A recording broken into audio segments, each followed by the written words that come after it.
to Global Morning. The death toll from flooding. Most time our politicians just bring in policies too, for sure. Incidentally, we have some more stories. The legislature was carefully crafted to 22.2% inflation rates as of April this year. What does that say about where we are as a country? I think Nigeria has resorted to being resilient. Before you call a police station, before they even leave, they'll take permission from I don't think there's really anything on ground to improve. the struggle as to strike. The Minister of Education volunteered and said, give me 2 weeks. It was alive. The president never gave me any deadline.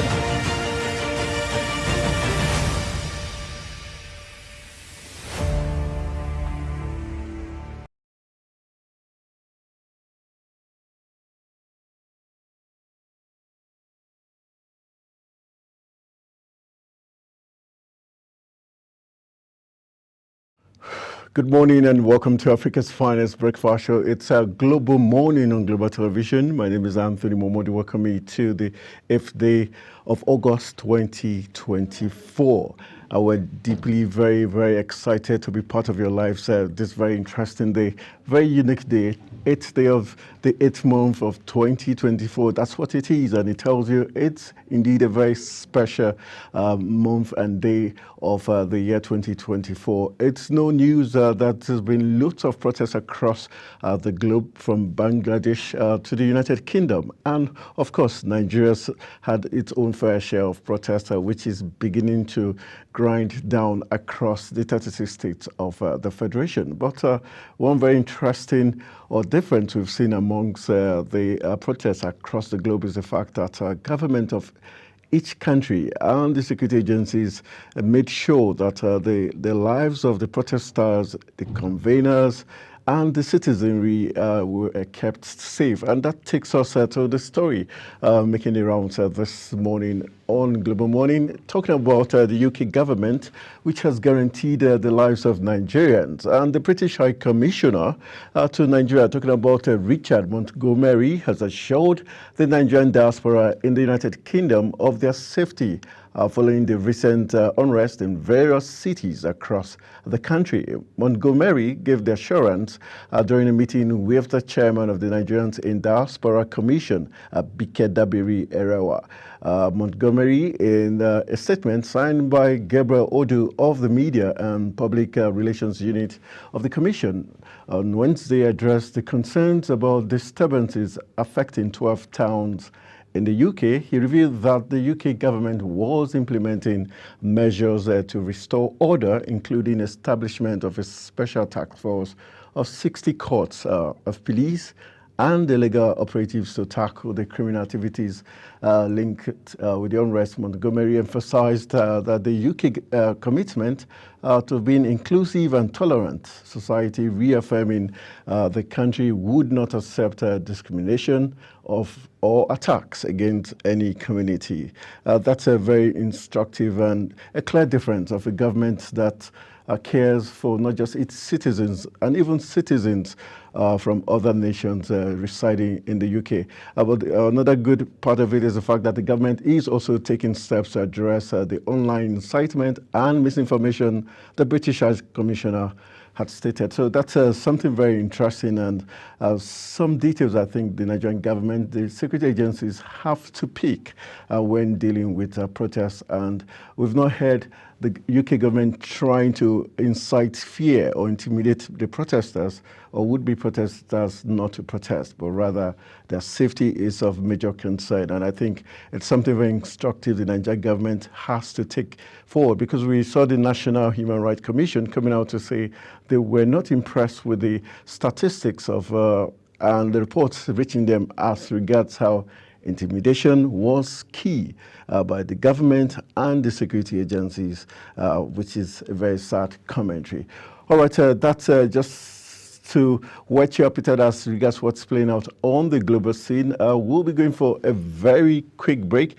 When we return, we'll still be talking about the hunger protests in Nigeria as it loses steam, and some bit of diversion with the government playing up some sentiments, trying to push the blame to northern leaders, trying to incite some part of the country against the government. So we'll be looking at the different perspective to the hunger protests in the world's biggest black nation, Nigeria. After this break, we'll continue our discuss.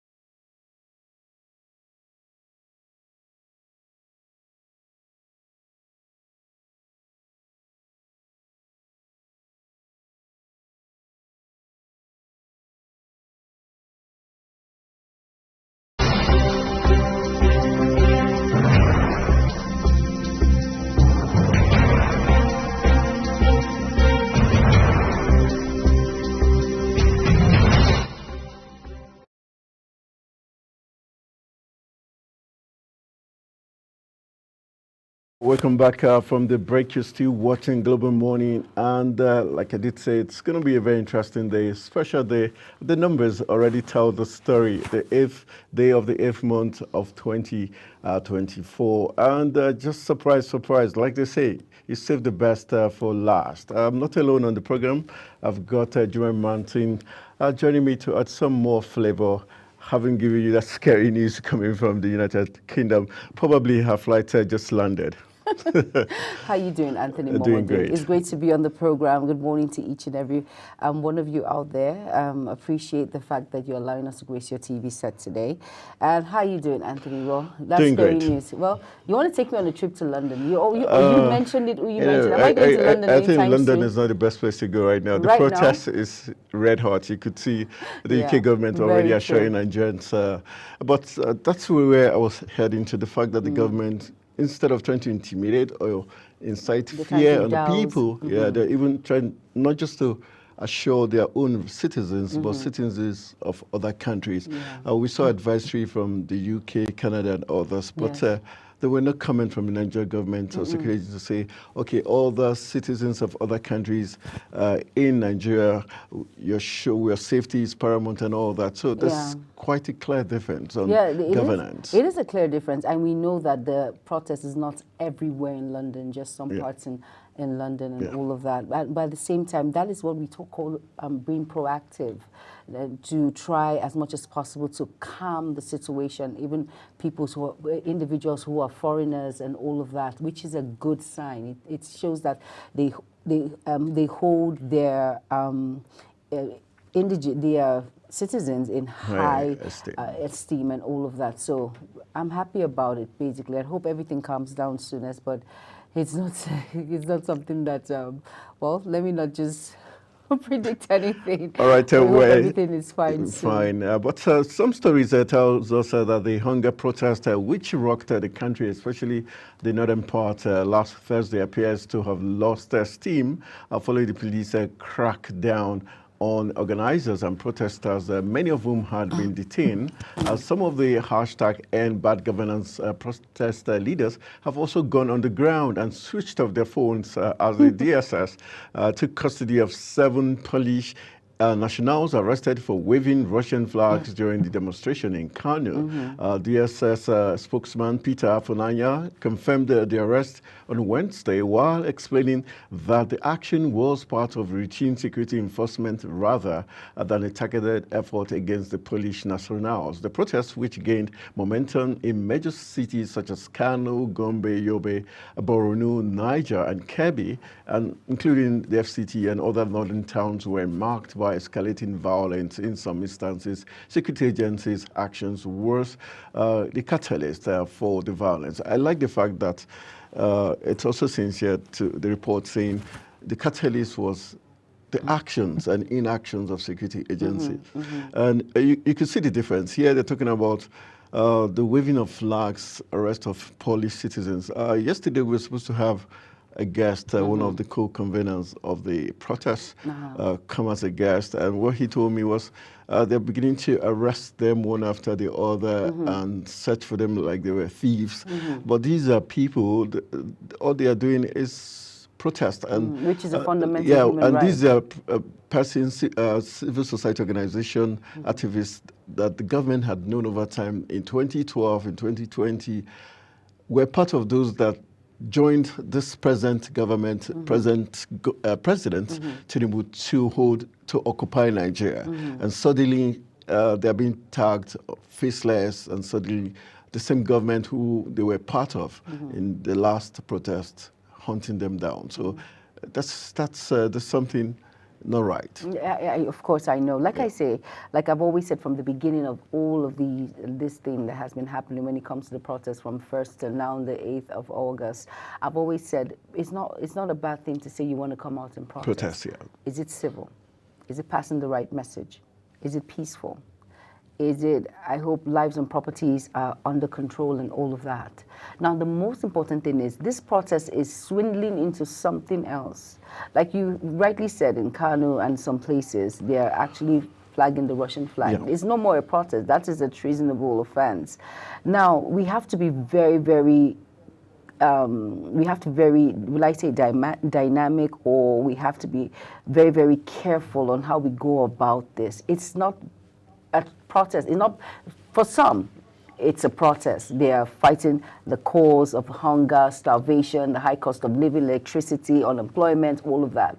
But for some, like we've read in the papers, that it's just an avenue to overthrow the president. But we've not gotten clarification on that yet. But for some, we see what is going on.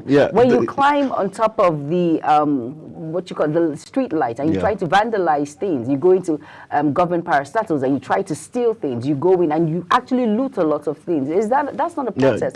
That's stealing. That's looting. Exactly. That's not what we're calling for. Exactly. Nobody's in support of that. What we're saying is we see protests elsewhere where people vent their anger, but you don't loot, you don't steal, you don't destroy. You do not. Everybody is on the same page on that. But what we're saying, it's the indiscriminate arrest of the organizers, the shooting and killing. Okay, for instance, the 16-year-old secondary school leaver who was shot in Power Street in front of his residence. That was overzealous. That was totally wrong. He wasn't armed, first of all, for you to shoot to kill him.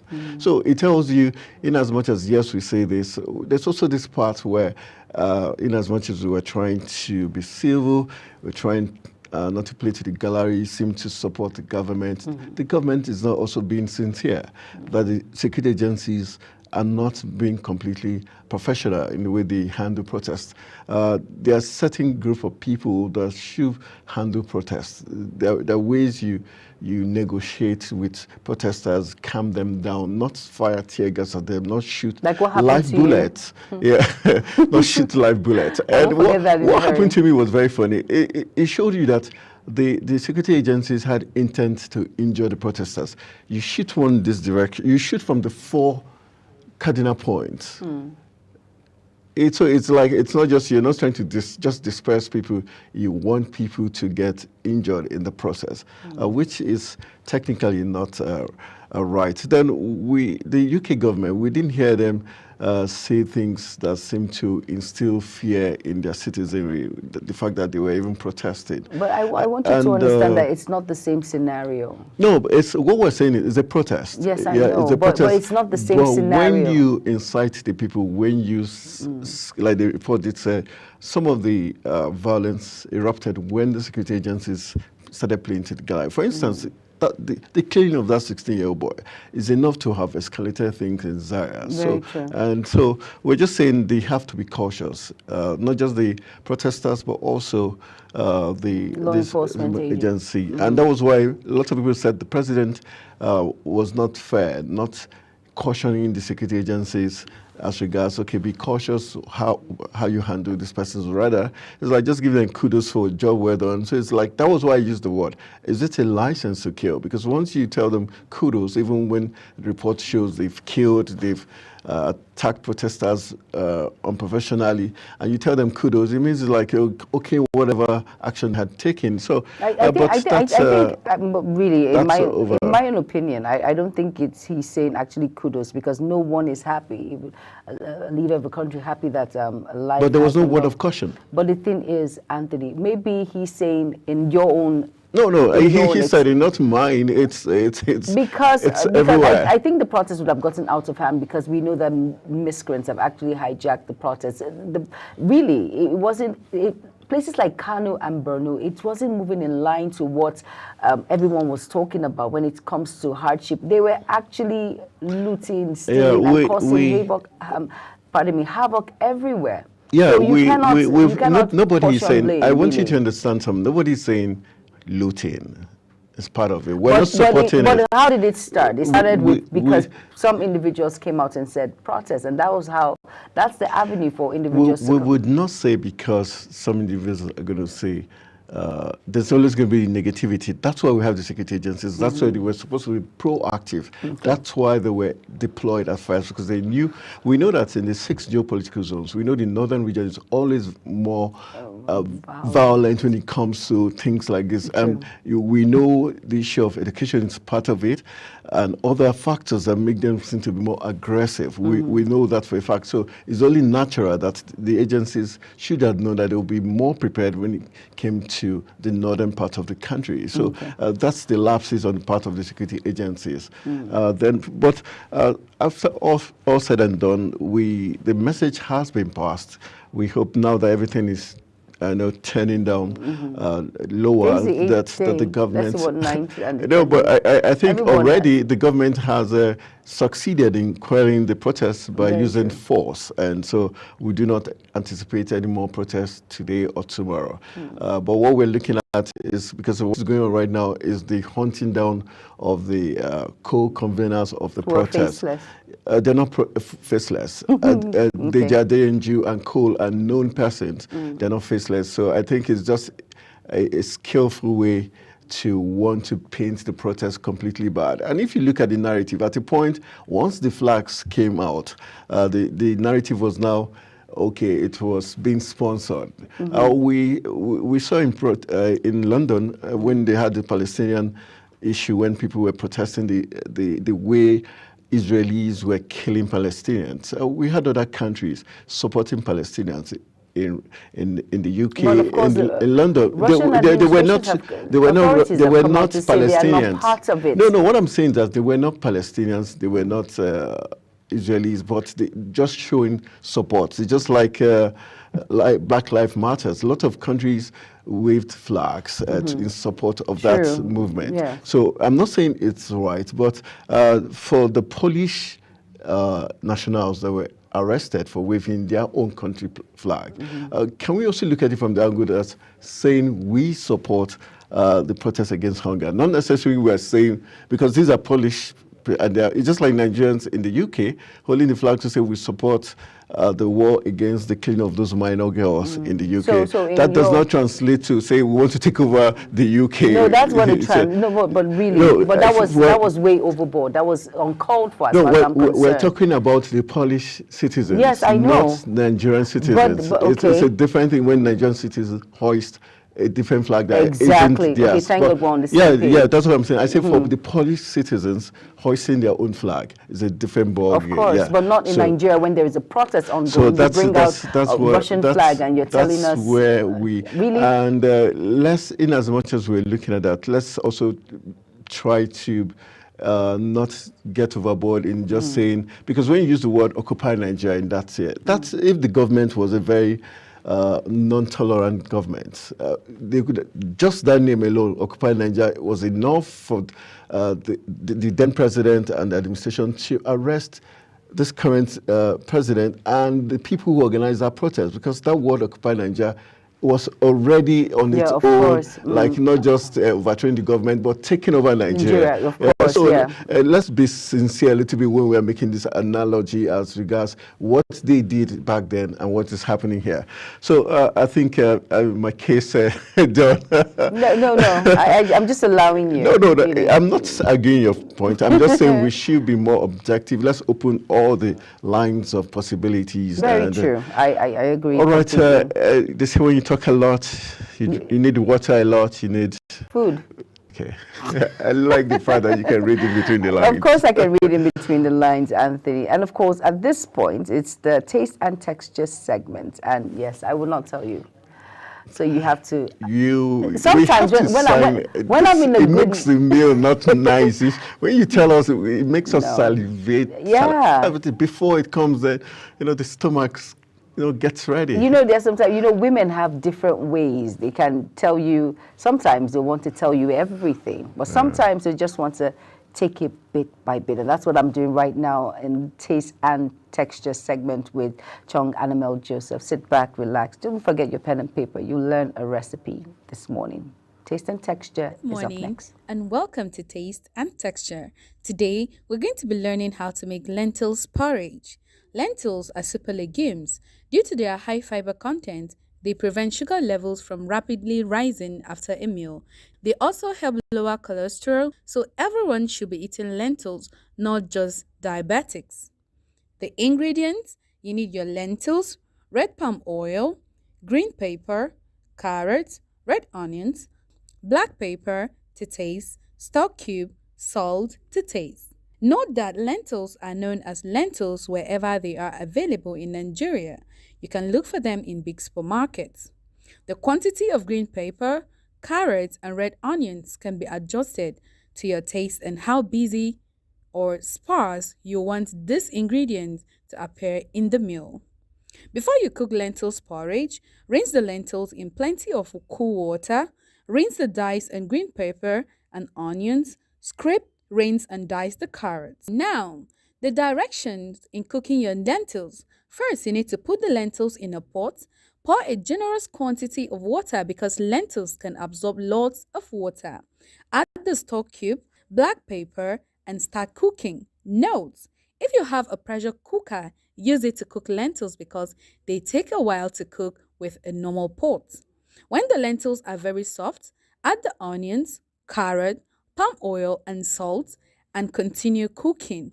When it heats up, add the green peppers, cover and let it heat up again. Once it heats up again, stir and serve when it has cooled down to a comfortable temperature. Aim to have the lentils porridge a bit watery because when it cools down to a comfortable temperature, it becomes thicker. You can serve it like that or with fried plantain. Enjoy! And that is that for Taste and Texture today. Bye! All right, you're welcome back. And if you're just tuning in, this is Global Morning on Global Television. Hope you had a delicious, mouth-watering time on Taste and Texture. That's just beans with vegetables and a lot of yumminess combined. For beans lovers out there, how you all doing? Anthony Momodu, I know you're a beans lover. There was something that happened when I was growing up. At a point, whenever I ate it, I would fall sick 2 or 3 days later. But this is not beans. In Nigerian term, that's what in Igbo language is called ukwa. Ukwa. Yes, it's in that same family. And ukwa is better. You can use it to make different varieties of meal. And ukwa is extremely rich in protein. In fact, richer than beans itself. So ukwa is a term you have to learn. It's amazing. When I take you to the southeast, I'll have some delicacies I'll prepare for you. Okay, I'll wait till then. Your skin is going to triple its beauty. Okay. That's it. All right. That's a family secret. All right, of course, that's been porridge. It's nice, it's tasty, it's a must try. Some people just make it plain, but sometimes you have to top it a notch a bit by adding vegetables, carrots. I'm just visualizing the steam out of the, oh boy. Beans is nice, but, well, not my favorite, but there we go. Dodo is yours, right? Would you be surprised? All right, now we're preparing for the AM News, and up next is a business segment, and then immediately the AM News continues shortly Stay tuned. Hello and welcome to Business Report. Central Bank of Nigeria has approved a financial package worth 700 billion naira to support the proposed merger between Unity Bank PLC and Providus Bank Limited.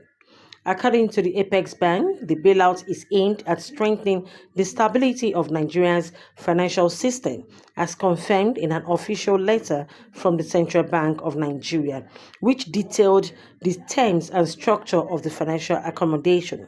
The letter addressed to the Managing Director of Unity Bank outlined a 20-year term loan designed to ensure the operational stability of the merged entity.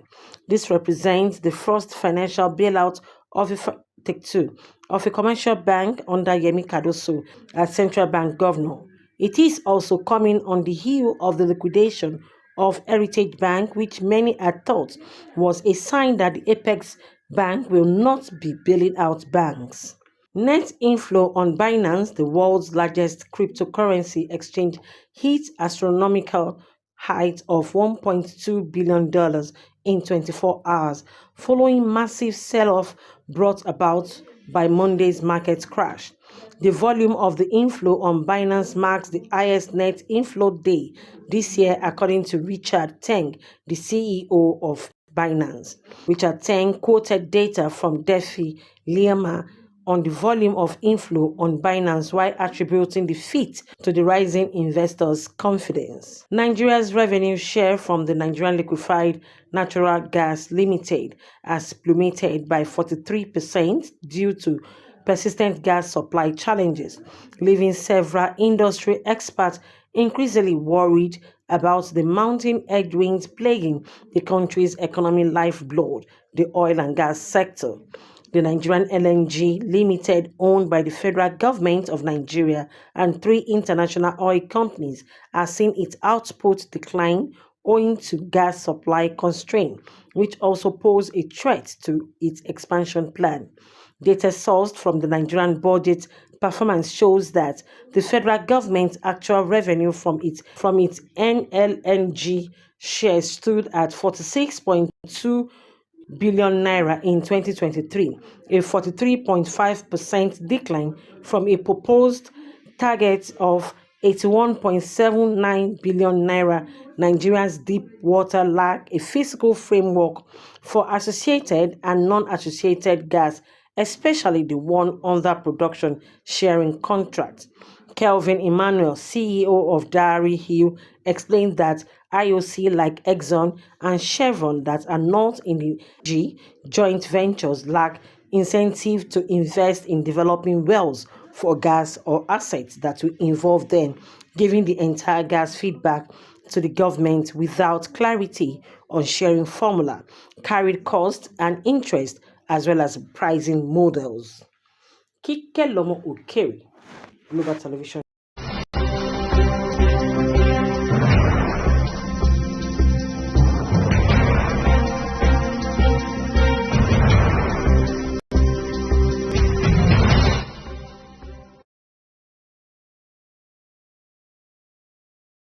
Global Morning is your ultimate destination for engaging political and economic matters. I am Uyi Agmofrebe. And don't forget to include social discussions. Tune in every weekdays from 7 a.m. to 10 a.m. I am Queen Agaba. For insightful breakfast ideas, business summaries, sports highlights, international and local news perspective, I am Anthony Momodu. Don't miss the in-depth analysis of current and political issues by the Global Morning team and experts. I am Jumai Manson. Catch Global Morning here on Global Television. Getting on the action. I am Edikan Michael. We are the Global Morning team.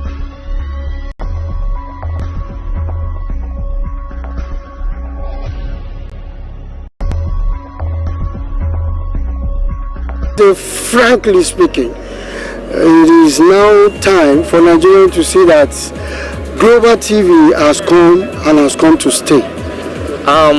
Just 1 year. This is a plus for Global Television.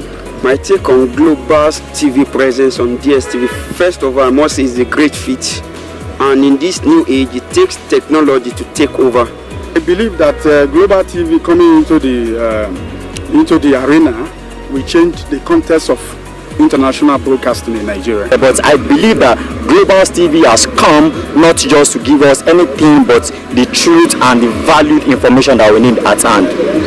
I think Global TV presence will make a very great difference among all other channels. Their presence now on DSTV stations is going to make a very lot of difference among others.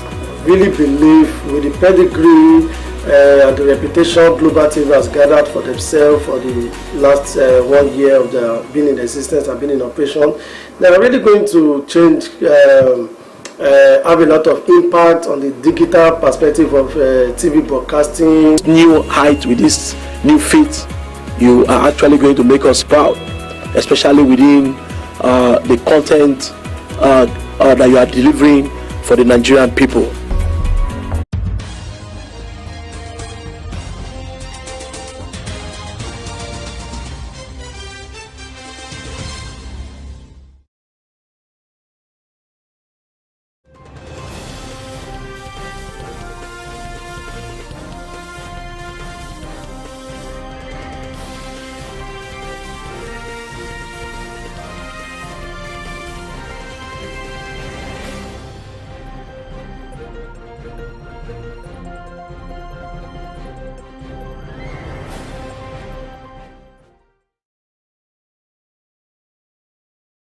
Hello and welcome to all our viewers in Nigeria and around the world to AM News on Global Television. Coming to you live from the nation's capital, Abuja. I am Jumai Manson. Would like to remind you that Global Television is on DSTV channel 365. Now the news in full. The Federal Capital Territory has witnessed a surge in vehicular movements on the 7th day of the nationwide protest, indicating a gradual return to normalcy.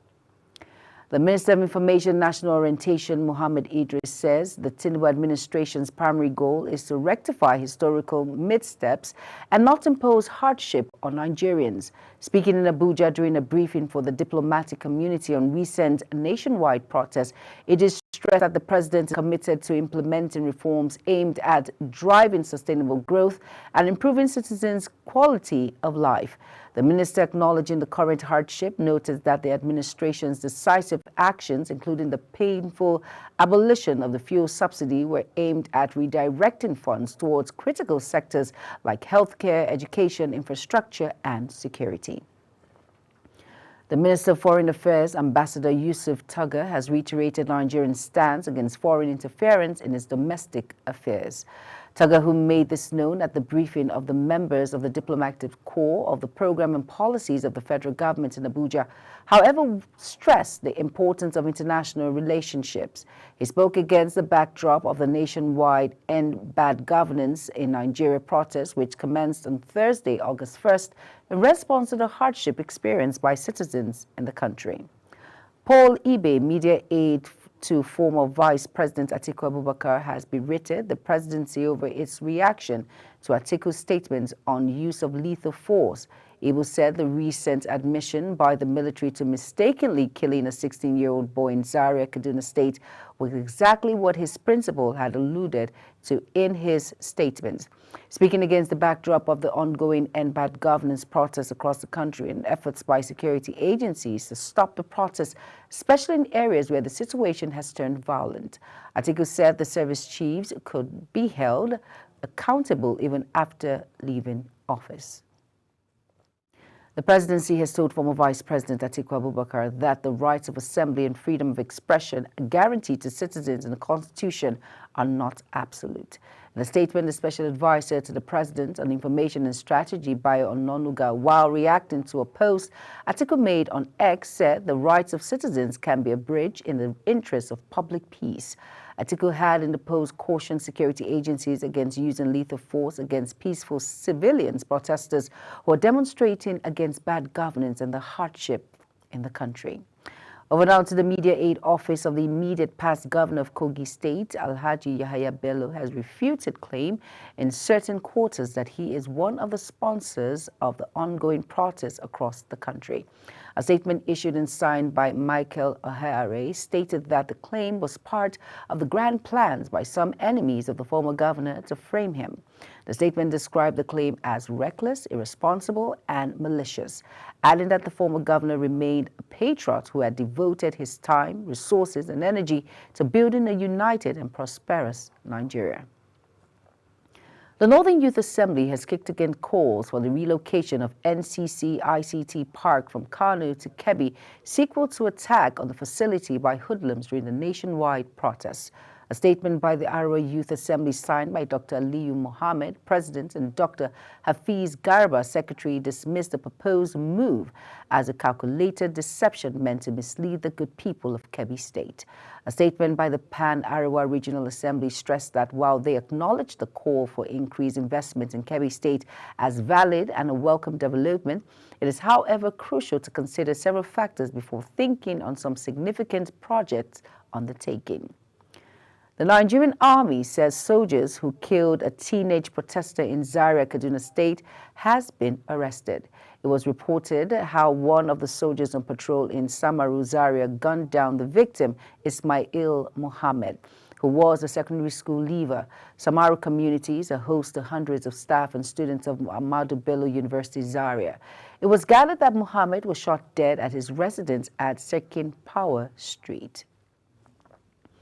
A police in Rivers says criminal elements have hijacked the End Bad Governance protest in the state and target motorists and businesses. SP Grace Eringe Koko, the command spokesperson who made this call in Port Harcourt, expressed concern over the situation, adding that measures are being implemented to maintain law and order. Over now to the Chief of Defense Staff General Christopher Musa has expressed concerns over the recent military-led government changes in West Africa, causing unintended repercussions and jeopardizing democratic values in the region. General Musa was speaking at the 42nd Ordinary Meeting of ECOWAS Committee of Chiefs of Defense Staffs in Abuja. He explained that the threat of military takeover of government must be discouraged. The Director General of the National Productivity Center, Bafa Baba, has assured Nigerians that the center has designed a program that will employ 1 million Nigerians. He said the center had started working on the new plan and would communicate with the State Minister of Labor and Employment. According to him, if the program is approved by the President, it will create jobs and generate a whopping 3 billion naira revenue monthly for the government. The House of Representatives has clarified that there is no rift between the Speaker, Tajuddin Abbas, and his deputy, Benjamin Kalu, following the dissolution of the ad hoc committee investigating oil theft and the importation of the adulterated fuel.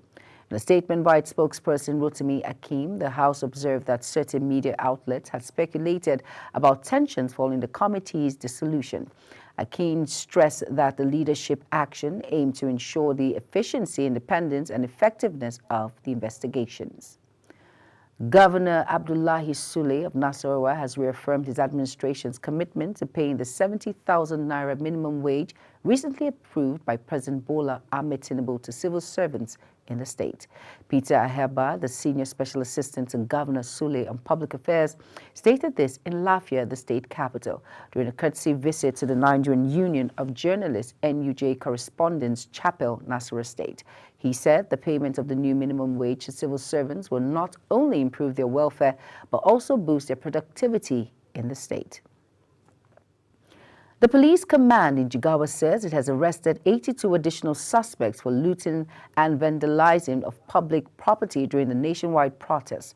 The command spokesman DSP Lawal Sisu said in a statement in Dutse that the suspects were arrested on Saturday and Monday. Items recovered from 212 suspects include 303 bags of fertilizer, 50 motorcycles, 3 tricycles, 12 bicycles, 9 chairs, 54 cartons of mosquito nets, 2 bags, and office furniture. The federal government says plans are underway for the construction of the Nigerian Creative City, a one-stop hub for talent development and youth empowerment. The Minister of Art, Culture and Creative Economy, Hannatu Musawa, said this in an interview with the News Agency of Nigeria in Abuja. Musawa says the project is part of initiatives conceived by the ministry to provide a platform to harness creative opportunities across the country for economic gains. The federal government has announced that the guidelines for the suspension of customs duty and taxes on imported food items are to commence next week. In July, the federal government approved a 150-day duty-free window to allow the importation of maize, husk brown rice, and wheat as part of measures to combat rising food inflation across the country. The initiative was based on the implementation of the Presidential Acceleration and Stabilization Advancements Plan. Speaking at a meeting of the heads of security agencies in Abuja, the Comptroller General of Customs, Bashir Adeniyi, said the importation of the policy will commence once the guidelines are ready. The Plateau State Governor, Barrister Caleb Mutfwang, has reviewed the 24-hour curfew imposed on Jos Bukuru Metropolis. 24 hours curfew, which took effect from Monday, August 2nd, has now been relaxed to between 2 p.m. and 6 p.m. with effect immediately. This was announced in a statement signed by Geng Bere, the Director of Press and Public Affairs to Governor Mutfwang. Nigerians residing in America under the aegis of the Nigerians in Diaspora Organization, America, have called on the National Assembly to ensure that the ongoing constitutional amendments include provisions for diaspora voting. In a statement signed by NIDOA's chairman, Bukola Olaoye, and Secretary Uche Ozigwe, the organization praised Nigerians in Diaspora Commission, NIDCOM, for successfully hosting the National Diaspora Day 2024 and the second edition of Diaspora Merit Award. The statement expressed the diaspora community's eagerness to see the realization of diaspora voting and commended the Nigerian parliamentary leaders for their commitment towards this goal. No fewer than 4,877 victims of human trafficking from Nigeria have voluntarily returned to the country since 2017. According to a report by international organizations for migration, the victims returned to Nigeria under the IOM's Assisted Voluntary Return and Reintegration Program, with women and girls constituting nearly 88% of the returnees. While men accounted for 13%, the data showed that most victims fall within the age bracket of 18 to 39 years, with those aged 18 to 25 being particularly susceptible to recruitment by traffickers. Within the first quarter of 2024 alone, the IOM said it facilitated the return of 167 victims to Nigeria, 81% of whom were females. Medical doctors have commenced an indefinite strike in Ogun State over unresolved issues concerning their allowances. It was reported that industrial action is hinged on the pay disparity between federal and state medical workers. The chairman of the Nigerian Medical Association, Dr. Kule Ashimi, confirmed the commencement of the strike at a press conference in Abeokuta. According to him, the core of the doctors' grievances lies in a reviewed consolidated medical salary structure, which they believe should be implemented to stem the exodus of medical professionals from the state. You're watching AM News, coming to you live from Nigeria's capital, Abuja. We are on DSTV channel 365 and Star Times channel 276. Kindly follow us on all social media platforms by using the Global TV NG and other handles now showing on your screen. When AM News returned, federal government spent $600 million on fuel importation monthly, says Edun. Do stay with us. Global AM News returns shortly.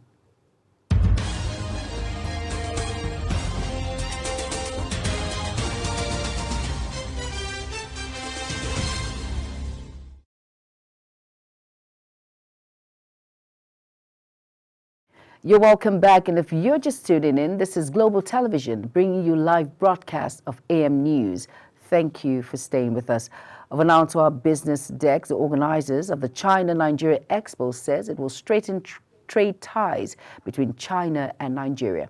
The expo, which is scheduled for November 5th to 8th in Lagos, is said to be the largest gathering of Chinese manufacturers in Nigeria and West Africa region.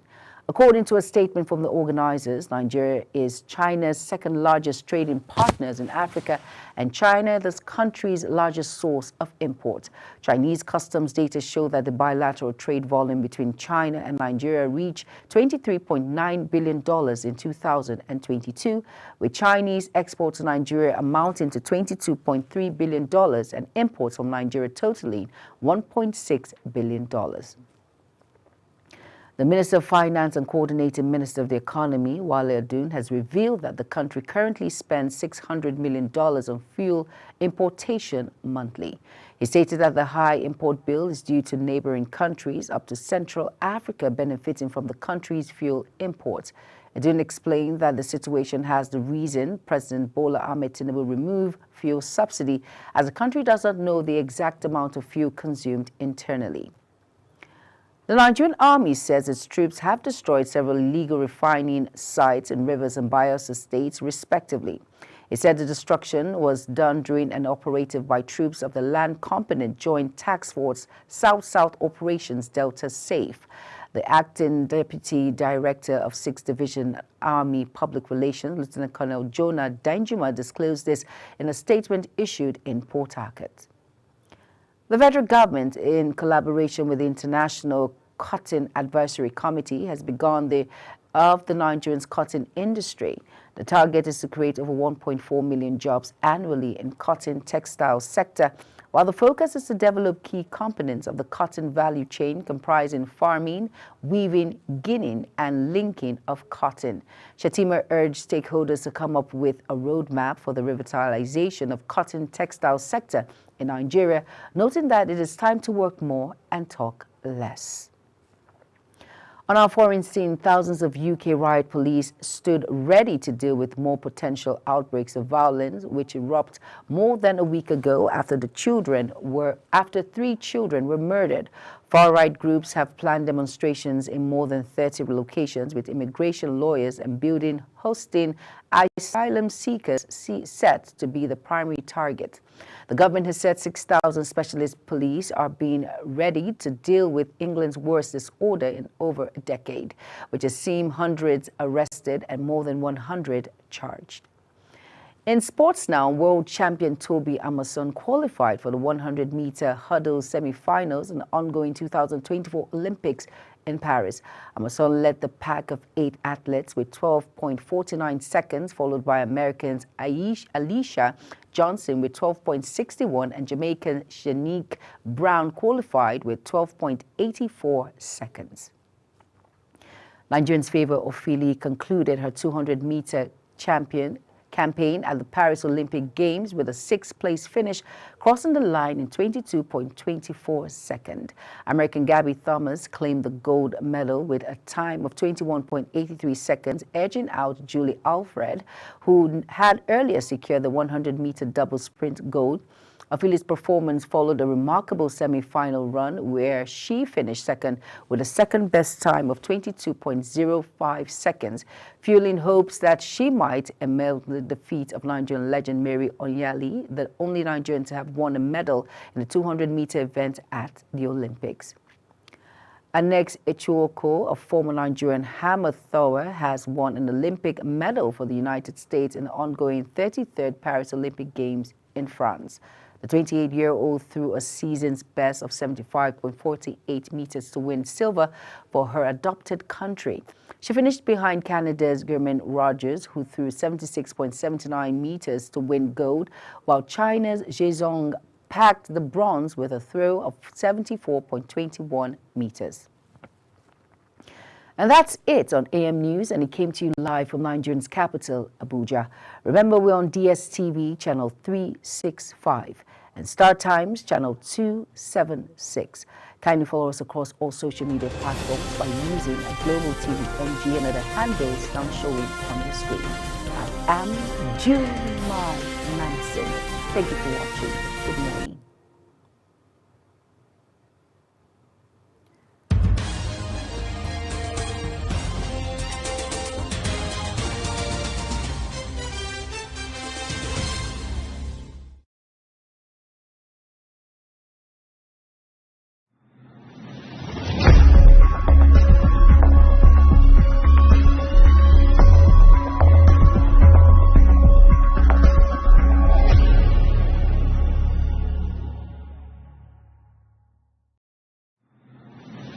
is the desk on Global Television. Nigeria. Come join Anthony Momodu on television's most compelling and facts-finding talk live show. We are the Palestinians, we are the Canaanites, because that this country gets it right. It's the Dex on Global Television, where we analyze and dissect storming issues and commentaries in the world's biggest black nation, Nigeria. Who is being held accountable for this money? The eyes have it. We stay and decide policies and reforms on the Dex. Tune in Mondays to Fridays, 5 p.m. to 6 p.m. on Global Television. Let's stay on the Dex. Are you a food lover? Do you care about your health and nutrition? Are you interested in exploring the diverse culinary traditions from around the world? Then look no further. Introducing Lunch Global on Global Television, a show that takes you on a delicious journey through the world of food, nutrition, and diet. So, whether you're a seasoned foodie, a health enthusiast, or simply curious about the world of food, Lunch Global has something for everyone. Tune in Mondays to Fridays and let your taste bud take you on a journey of flavor, culture, and discovery on Lunch Global. Bon appetit!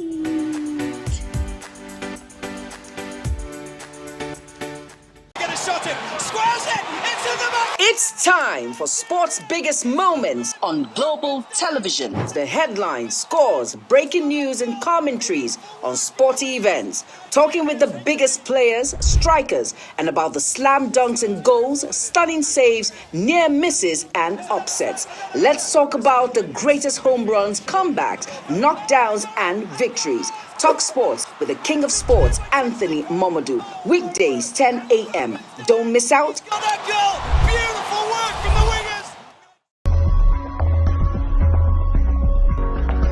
Time check. It's midday. Then it's Midday Discuss.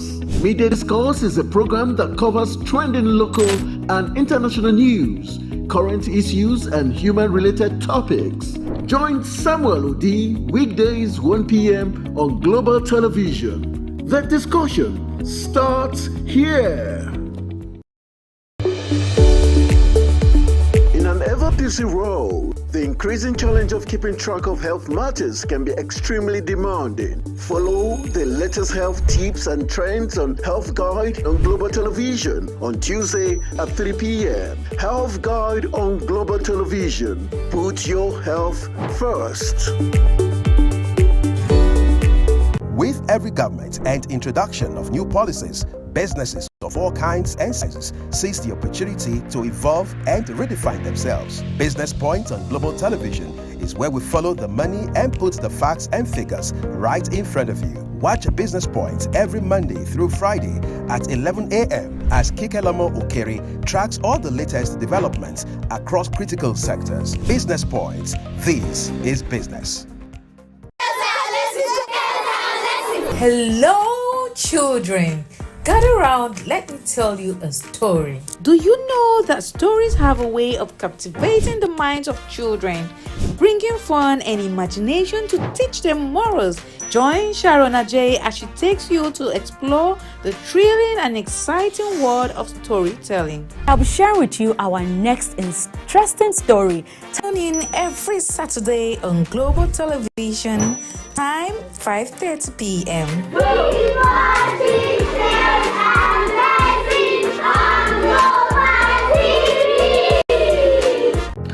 Get ready for it. Inside Today brings you issues relating to family, peer pressure, drugs, substance abuse, societal and topical issues making rounds. Join Jermaine Manson on Global Television Monday to Thursday and a repeat every Friday. Time 2 p.m. to 3 p.m. Don't miss out. For an insightful idea that takes the center stage and the conversation that gets beyond the headlines, to explore the lasting impact of political decisions, Big Talk got you covered. From policy debates to geopolitical insights, from thought-provoking discussions to actionable insight. What is the real responsibility of government? Big Talk delves deep into the heart of the matter. Join us weekdays on Global Televisions from 6:30 p.m. for a reverting journey into the heart of politics, where we dissect issues shaping our society. Are you ready to be entertained like never before?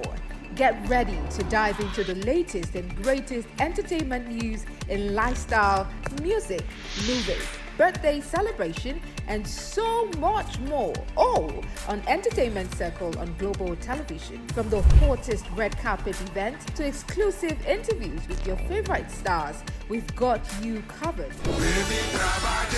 Stay up to date with the latest trends and news from the entertainment world, all in one place. Tune in every Saturday by 1 p.m. with Chung Animal Joseph on Global Television. I want to enjoy you to join DSTV channels 365 Global TV for smooth, seamless programming, news, information, entertainment. Stay locked down. Enjoy programming. Everyone, for your news, entertainment, movies, and also not, tune into DSTV channel 365. You're not going to regret it. Global TV, there you go. Everyone, for your news and your entertainment, tune into Global TV channel 365 on DSTV. You won't regret it. Everyone, for your news and entertainment, you can tune into channel 365 on DSTV. You won't regret it. For your news and entertainment, you can tune in to channel 365 Global TV on DSTV. We got you. You won't regret. Do well to tune in to Global Television on channel 365 on DSTV. Tune in to Global Television on channel 365. Stay tuned on DSTV. Global Morning is your ultimate destination for engaging political and economic matters. I am Uyag Mofwebe. And don't forget to include social discussions. Tune in every weekdays from 7 a.m. to 10 a.m. I am Queen Agaba. For insightful breakfast ideas, business summaries, sports highlights, international and local news perspective, I am Anthony Momodu. Don't miss the in-depth analysis of current and political issues by the Global Morning team and experts. I am Jumai Manson. Catch Global Morning here on Global Television. Getting on the action. I am Edikan Michael. We are the Global Morning team.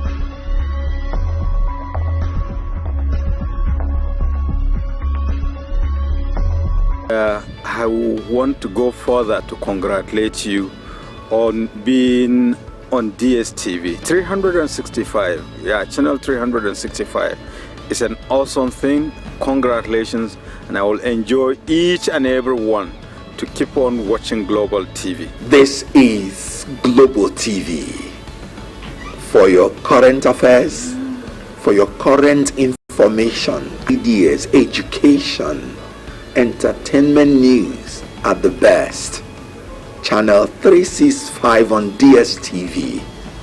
You have just come alive into a new phenomenon in the media industry. Keep watching. Stay tuned. Keep watching Global Television on DSTV channel 365 for your news and all national issues and international breaking news. Watch Global TV.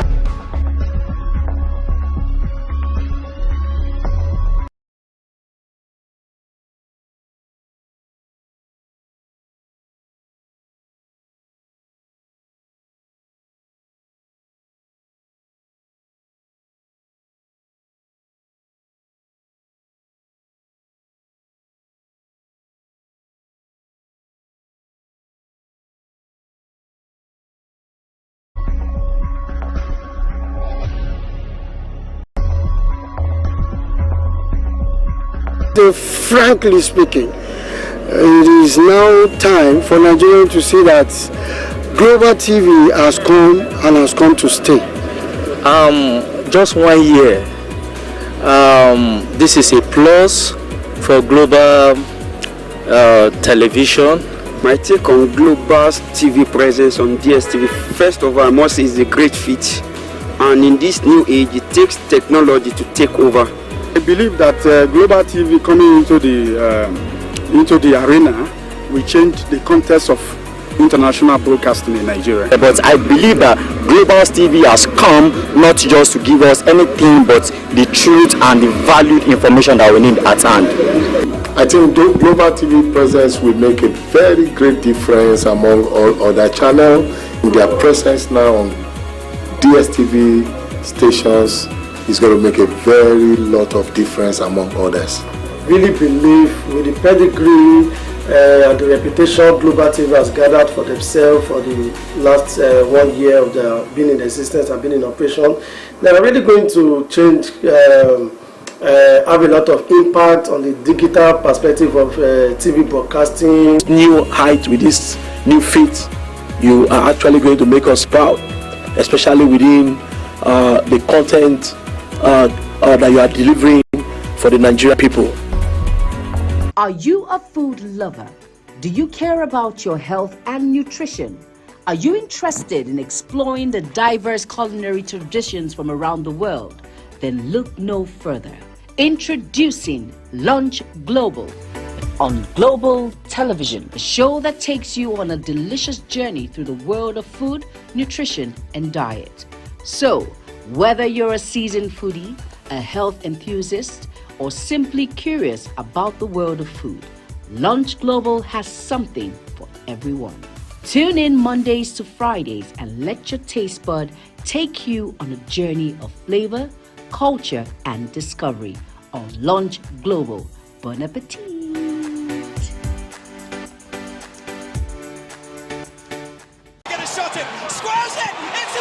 It's time for sports' biggest moments on Global Television. The headlines, scores, breaking news, and commentaries on sporty events. Talking with the biggest players, strikers, and about the slam dunks and goals, stunning saves, near misses, and upsets. Let's talk about the greatest home runs, comebacks, knockdowns, and victories. Talk sports with the king of sports, Anthony Momodu. Weekdays, 10 a.m. Don't miss out.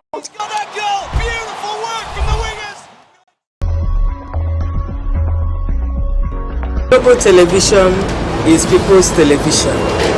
It's for the people.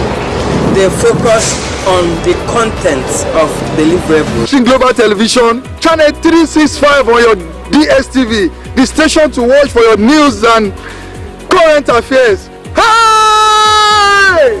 This is Global Television, channel 365 on DSTV, the station to watch for your news and current affairs. This is Global Television, channel 365 on DSTV, a station to watch for current affairs and other societal news. Keep watching live. Watching Global TV on DSTV channel 365, where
All right, you're welcome back. It's still Global Morning on Global Television. And at about this point, it is the newspaper review where we'll be giving you informations on the top dailies and, of course, issues making rounds. And we will be starting with the Daily Times. And, of course, I'm not doing it alone. I have Anthony Momodu with me. And the Daily Times here above the nameplate, we have Defense Minister urges ECOWAS defense chiefs to tackle security challenges. And then the federal government cautions against foreign interference in protests. And there you can find that on page 6 on the Daily Times. CBN adopts retail Dutch auction to boost liquidity, and you can find that on page 2 of the Daily Times. Protest global rights loops on federal government over alleged human rights violation abuses. And below the template, we have Tinubu's reform aimed at addressing past mistakes, and that's from the information minister. And then we have two riders there. It says president determined to implement reforms that could drive a sustainable growth, impose quality of life for all citizens. And below all of that, we have oil industry probe. We're not saboteurs, NNPCL, NMDPRA, others tell Senate. We've got 60% of our crude supply from NNPC Dangote refinery there. And below all of that, it says confusion in courts on the Daily Times newspaper there. It says confusion in court as two lawyers appear in suit seeking Rivers expenditure shutdown. And that is it on the Daily Times. And the next paper, we have the First News, and Anthony will be taking us through that. All right, Anthony. All right, we've got the First News and other stories. Let's see what the First News has in store for us. We've got a leading headline that says hardship is the kicker there. It says, trust my government, brighter future awaits, says Tinubu begs Nigerians. Hardship is the rider there. Trust my government, brighter future awaits. Tinubu begs Nigerians, says look beyond present temporary pains, aim at a larger picture. All right, the picture first not so good, so it had to look at the larger ones, and you're wondering how come just the masses that will have to hold on and not everybody else holding on for the future. We've got a finance minister, is the kicker there. Nigeria spends $600 million monthly on fuel imports, says the finance minister. That's another headline. Then we've got a hashtag end bad governance, protesters declare 3-day mourning period. Hashtag end bad governance, protesters declare 3-day mourning period is the headline there. Then we've got Governor Bala Mohammed slams Tinubu's speech as empty, ask federal government to stop making excuses. We've got federal government wants NLC and TUC, the kicker there, stay away from Labour Party affairs. Federal government wants NLC and TUC stay away from Labour Party affairs. UK assures Nigerian diaspora of safety amid anti-immigration riots is the headline story there coming from the First News. And then we've got CDS decries military takeovers in West Africa, calls for upholding of democratic values. We've got Kyari denies theft allegations, says oil industry bleeding. So the question is, who is bleeding the oil industry, because he is in charge. We've got Governor Abiodun. That's on that headline. Governor Abiodun faces backlash over 10,000 job seekers application fees. That's the headline story there. But very interesting headlines there coming from First News. All right, let's look at federal government warning NLC, TUC to stay away from Labour Party affairs. That's because we know that Labour should be focused on the rights of Nigerian workers and all that, but them getting immersed in...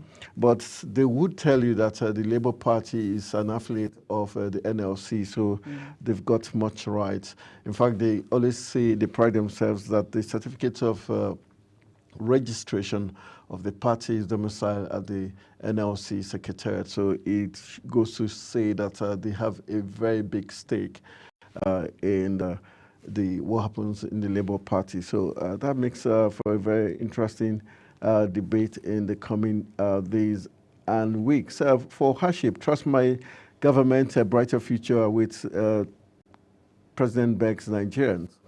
Lots of people say, why is it that right now it's only the masses suffering, the wealthy ones, the elite, are not going through the pain, and you're saying, okay, let's keep holding on. Wow, we can see on the other side of the divide, you're having fun.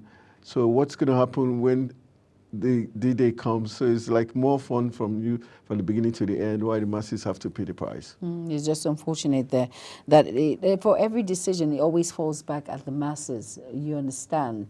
But let's just see, efforts have been made by this present administration, this government. Let's just see how well it plays out, and let's just hope, let's be hopeful that everything turns out well, and the hardship is reduced, the high cost of living, and to balance this fuel issue in which we have in Nigeria, everything will be balanced by the grace of God. For the CDS, he talks about holding up democratic, values and declaring the military takeover in this West African region. But one thing is common among those countries that had military takeover. There was bad governance. Yes, there was. There was at that point. So I think he should also speak true to power and let them also know that for whatever happened in those West African countries, there was a reason, so we should try and avert that reason. Very important. All right, the next paper, of course, is The Guardian. Right, Anthony? Yeah, you want to look at The Guardian? Yes, okay. And here... I tend to like that paper. The Guardian, okay. All right. It reminds you of the Angel Guardian. The Guardian Angel. Yeah, not Angel God. Yeah, the other way around. All right, okay. Now we're going to be looking at... more spiritual, it shows. I guess it does. All right, below the nameplate, higher education, it says, amid hurdles, public universities make 12 billion naira from transcript request in 5 years. That's a lot. 12 billion. 12 billion. But really? Transcript is supposed to be like free. This it's just like saying bail is free. Like bail is free, but bail is not free. But they can tell you it's free, but you know the process in getting the transcript. I think that's where you have to. The process is quite straight. It's records already. Your records already there. Your data. So all they have to do is collate first session, second session, and just put it in line. This is the Nigeria in which we found ourselves. And 12 billion, is, 5 years. You've graduated and you want, as in, this is they after should be happy to give it to you because you're the ambassador of that school. Exactly, but you're done with your fees. We need to suck everything out. We need more money. Oh boy. Seriously. 12 billion. Like, that's the Nigeria in which we find ourselves. It's very sad. So that unit is very lucrative. Of like course. They say. So, okay, you want to go into the lecturing? No. Please tell me. I was told to go there many years ago by my aunt who's a lecturer in UNN, but I see that profession as boring. Really. But there are some that have the passion and they give back. I had amazing lecturers. Yeah. Amazing lecturers. I don't want to call out their names. They'll be so shy. A colleague of ours I know will do well in lecturing. God. You know the person? No, I have no idea. I think we. Yeah, he'll be a very fantastic lecturer. I think so too. I think but really, I had amazing lecturers who are passionate about the lecturing I think job. I'll be too radical to be a lecturer. No, you will. No, don't even go there. Don't go there. All right, we've just seen that. You can read more on page 6. Billion. And then of The Guardian. And then let's move downward. It says, that's a picture of Cardoso. And it says, CBN auctions $876 million at 1,495 naira to a dollar to clear retail FX request backlog. I understand. What? Economic sabotage. Senate queries $1.5 billion spent on Port Harcourt refinery. Despite subsidy removal, Nigerians spend $600 million monthly on fuel import. And you can see that on the business aspect of The Guardian on page 15. And it says 24,816 people killed, 15,597 kidnapped in Nigeria in 5 years. That is so sad. Another address, Tinubu asks Nigerians to look beyond temporary pains. Let's let's keep hope alive. He says, don't fund politics with union dues. Military tells NLC TUC.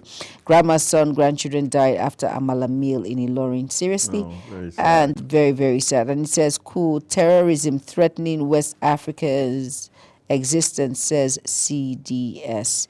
And that's it on The Guardian. Please go out and get your Guardian paper. I think The Guardian, very interesting stories there. Yeah. I think the story that caught my attention has to do with Lamido Sanusi. Lamido says links Kano violent protest to intelligence failure. That was what I was happy on this one, that the fact that the security agencies lost focus of what they were supposed to do. You know that these areas could be very volatile. You would have put extra measures in place to ensure that you curb this when it did start, because you know that people are already aggrieved and all that. So Sanusi has spot on there. But very disturbing, we've got 24,816 people killed and 15,597 kidnapped in Nigeria in 5 years. That's a lot. These are the ones that the media and civil society organizations and other government agencies could gather. You can imagine those that's not accounted for, not reported. So very sad commentary there. Very sad. But I think I love the cartoon story of The Guardian. Really very nice. You can see Nigerian universities. You see him stocking the money inside. So I did want to emphasize on that. So the question is, how come they're still crying for more funds for federal government? And you can see the little bird opportunities flying away.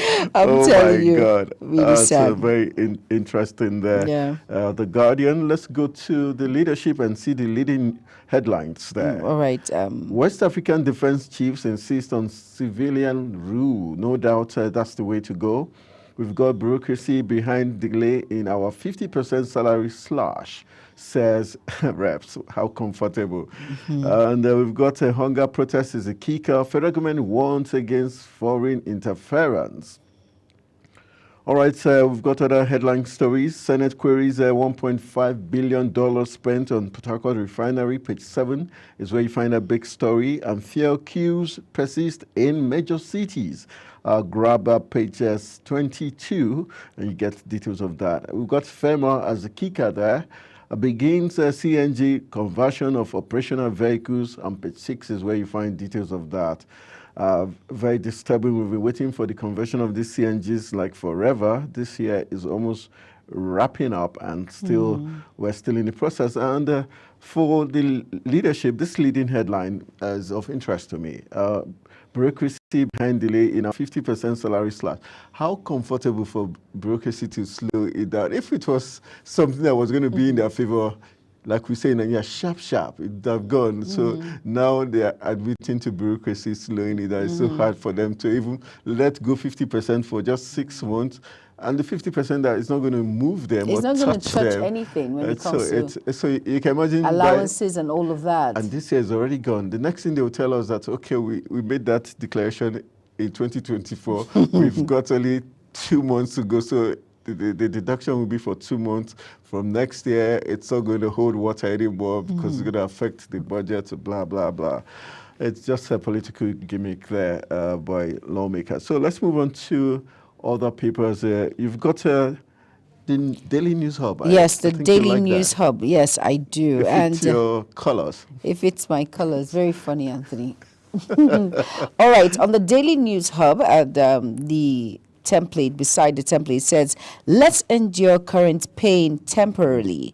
Tinubu begs Nigerians. And below the caption, it says, bad governance. DSS arrests grills 7 Polish nationals. And the kicker, we have just one rider there, says, as Foreign Affairs Minister meets secret police diplomatic corps. We arrested Polish nationals over display of foreign flags in Northwest, and that's the DSS saying that. And below the daily news, we have military contradicts IGP, admits use of live ammunitions on protesters. Coup no longer acceptable, says Al Mustafa. And basically, that's it on the daily news. So please go out and get a copy for more details. And All right, next we have The Punch, giving us some very punchy headlines. All right, let's see the first punchy headline we've got from the Punch newspaper. It has to do with hunger protests loses steam as DSS grieves 7 foreigners. That's the headline story there. Then we've got Nigerian urges ECOWAS defense chiefs to curb coups. That you can see the picture story on the Punch newspaper. And another punchy headline there says crude crisis. National Assembly to probe NNPC and Dangote Refinery. Find details of that big story on page 21 of the Punch newspaper. We've got CBN dumps 12-month forex policy with $876 million auction. Page 21 is where you find that very punchy headline. Few queues may linger till next week. Marketers are speaking on page 10 of the Punch newspaper. Few queues may linger till next week. Very sad story to hear there. Right on page 7 of the Punch newspaper this morning, we've got oil theft as a kicker. Reps denies speakers a $1.7 million bribe for appointments. Very interesting. Oil theft is the kicker there. Reps deny speakers $1.7 million bribe for appointment. Is the very interesting story coming from the Punch newspaper. Other headlines, we've got Olympics is the kicker there. Gallant, the Tigress bow out in quarterfinals. Find details of that story on page 31 there. And yes, the Tigress were superb last night. They gave it their all against the mighty Americans, and they did not disappoint Nigeria. No, they did not. We've got here EFCC quizzes Ogun officials over government fund. Page 16 is where you find that big story there.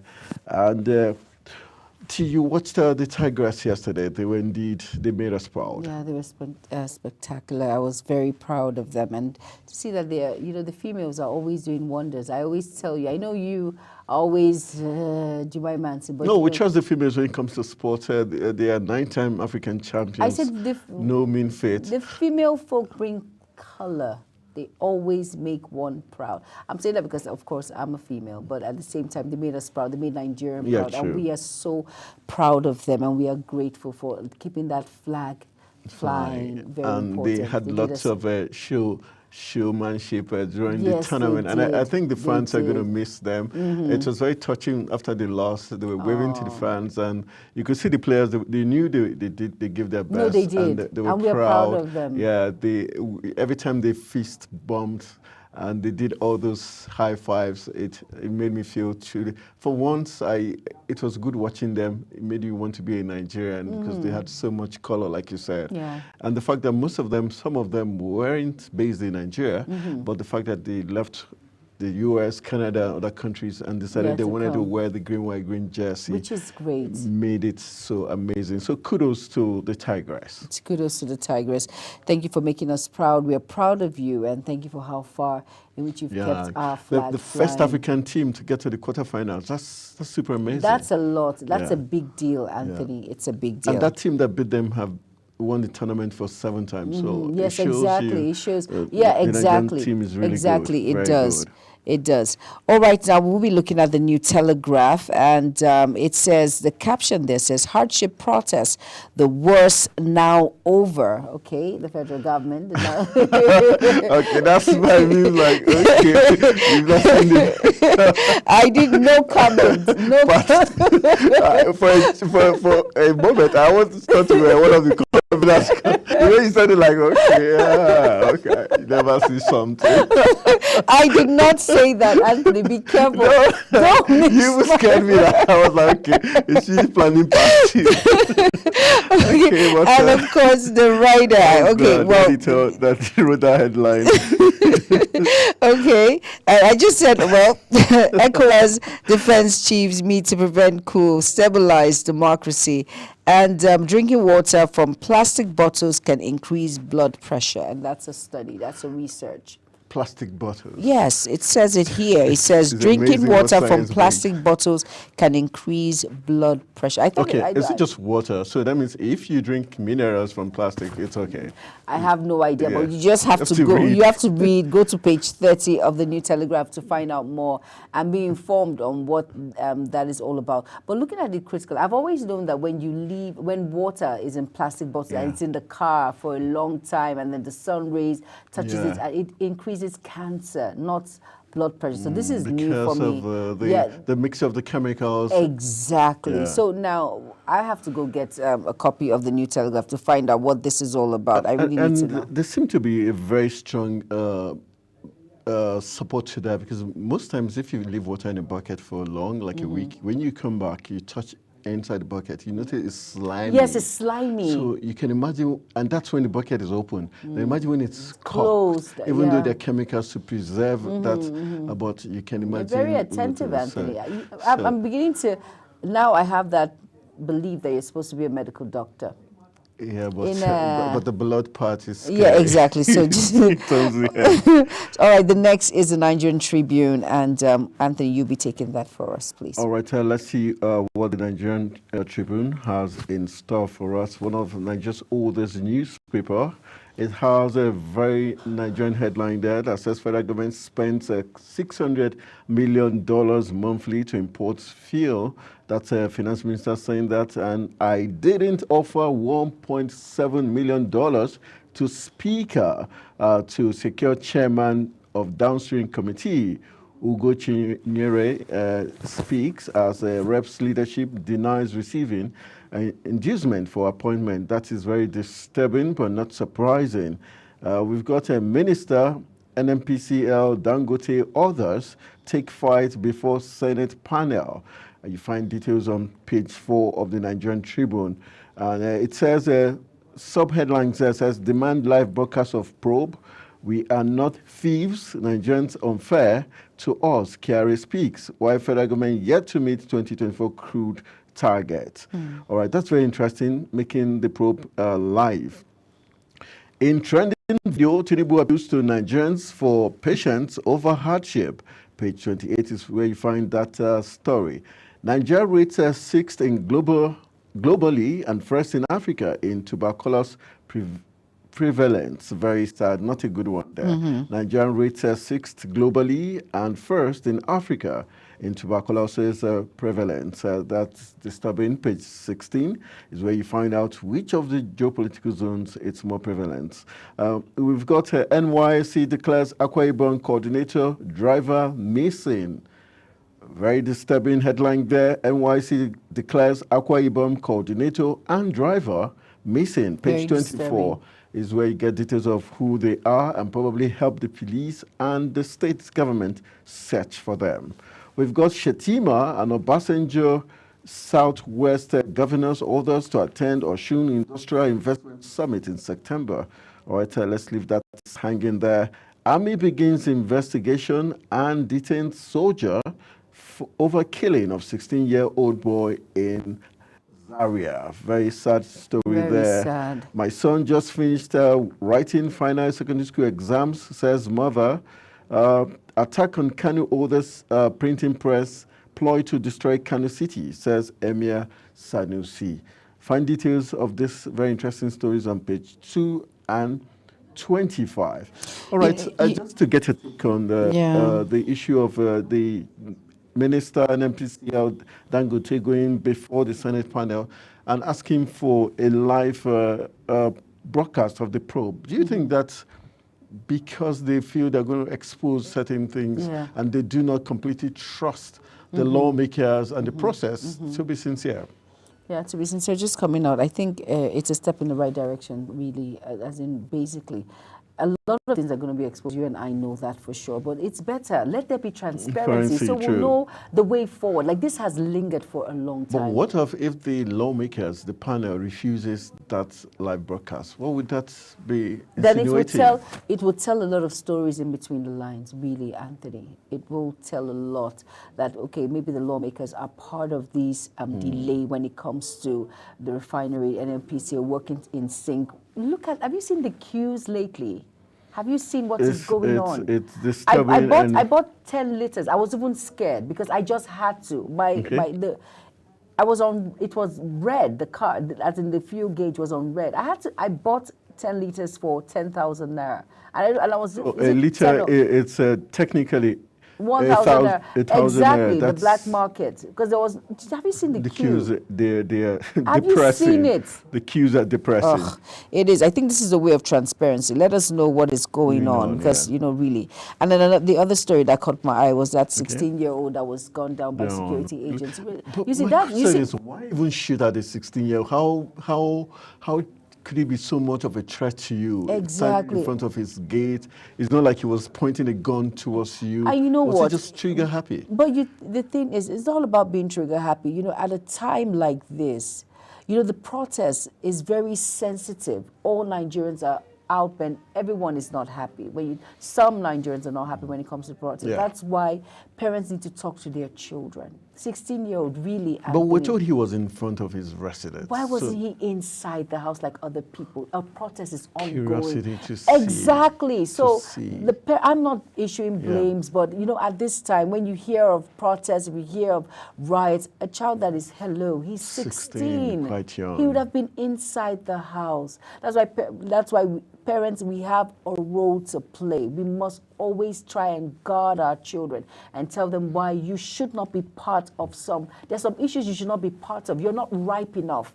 He would have, if he had the sense, if he could, as in... The sixth sense. The sixth sense, exactly. Yeah. He would have known that, okay, this is danger in front. He would have ran away or something. But it's just unfortunate that happened. And I just pray that the law will take its course. It's very sad. It's very sad. It's very painful, really. All right. Let's move. The mother instinct just almost creeping in. So let's almost. All right. The last paper is the Vanguard, and that's the last paper on the newspaper review. And here, above the nameplate of the Vanguard, it says CBN eases FX pressure, sells $876.26 million to end users at $1,495 dollars to a naira. Those crazy amounts. Exactly. My co-host that doesn't know maths, I keep saying it.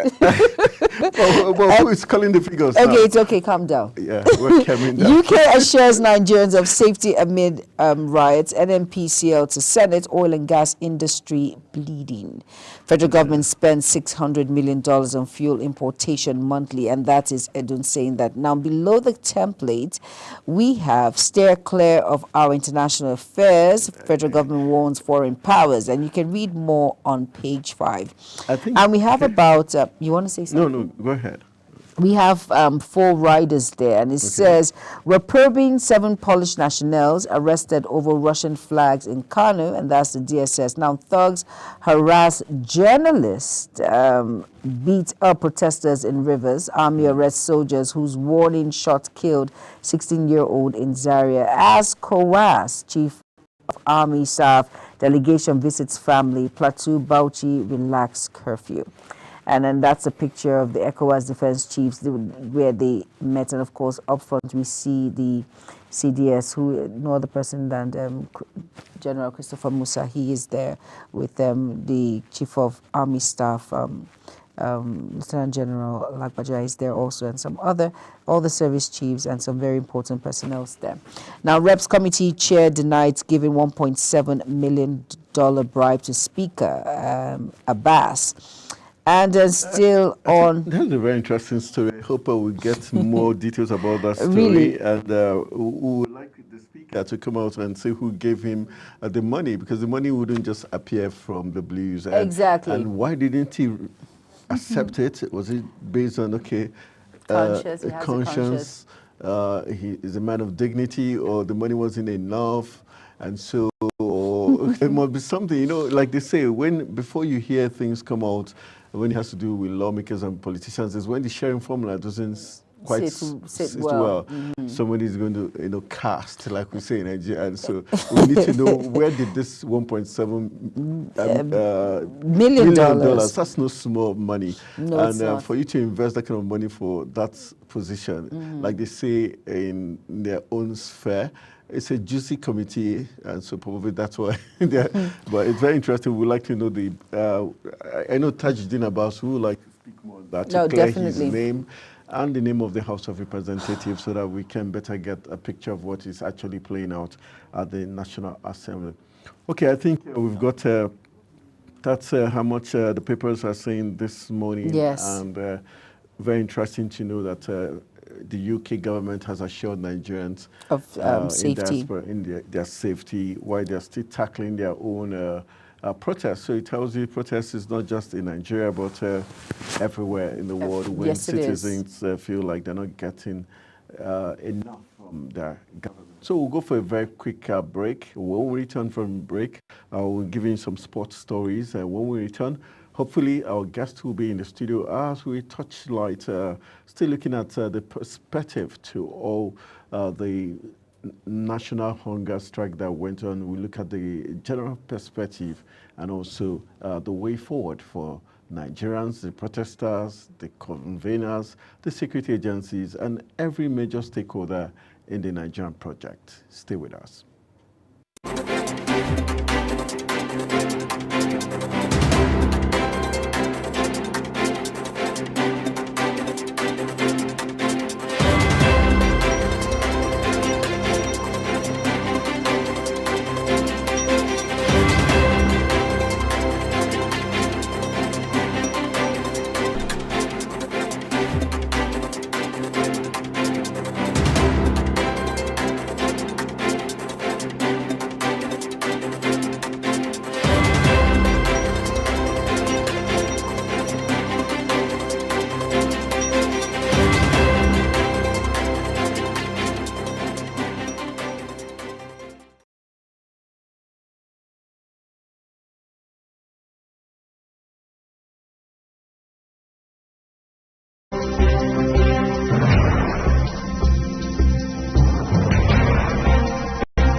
Global Morning is your ultimate destination for engaging political and economic matters. I am Uyi Agmofwebe.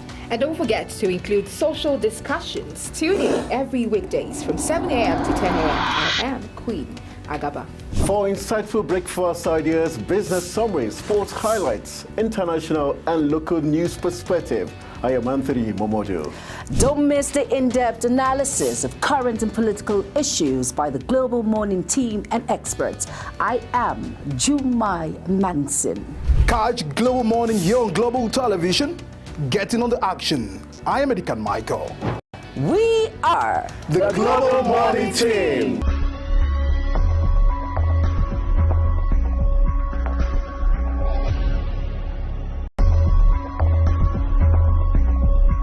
Frankly speaking, it is now time for Nigeria to see that Global TV has come and has come to stay.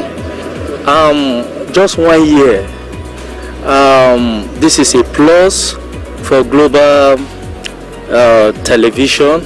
My take on Global TV presence on DSTV, first of all, I must say, is a great feat. And in this new age, it takes technology to take over. I believe that Global TV coming into the arena will change the context of international broadcasting in Nigeria. But I believe that Global TV has come not just to give us anything but the truth and the valued information that we need at hand. I think Global TV presence will make a very great difference among all other channels. Their presence now on DSTV stations is going to make a very lot of difference among others. Really believe with the pedigree and the reputation Global TV has gathered for themselves for the last 1 year of their being in existence and being in operation, they are really going to change, have a lot of impact on the digital perspective of TV broadcasting. New height with this new feat, you are actually going to make us proud, especially within the content that you are delivering for the Nigerian people.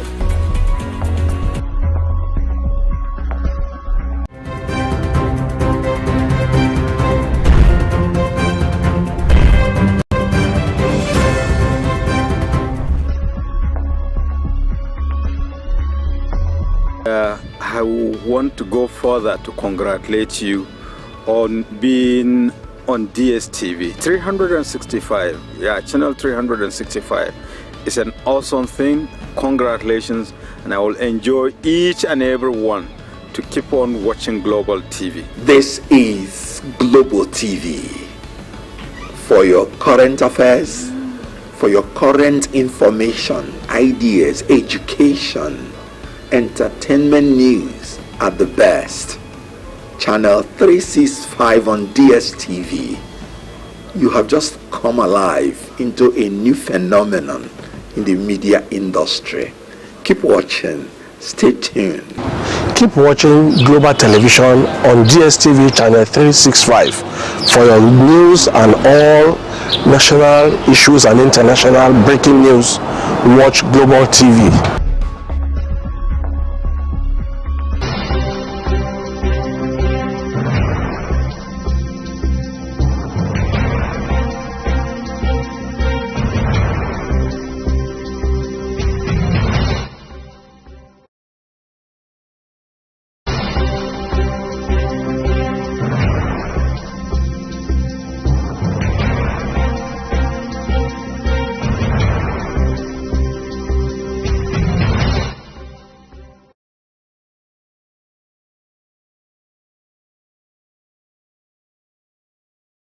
Is the desk on Global Television?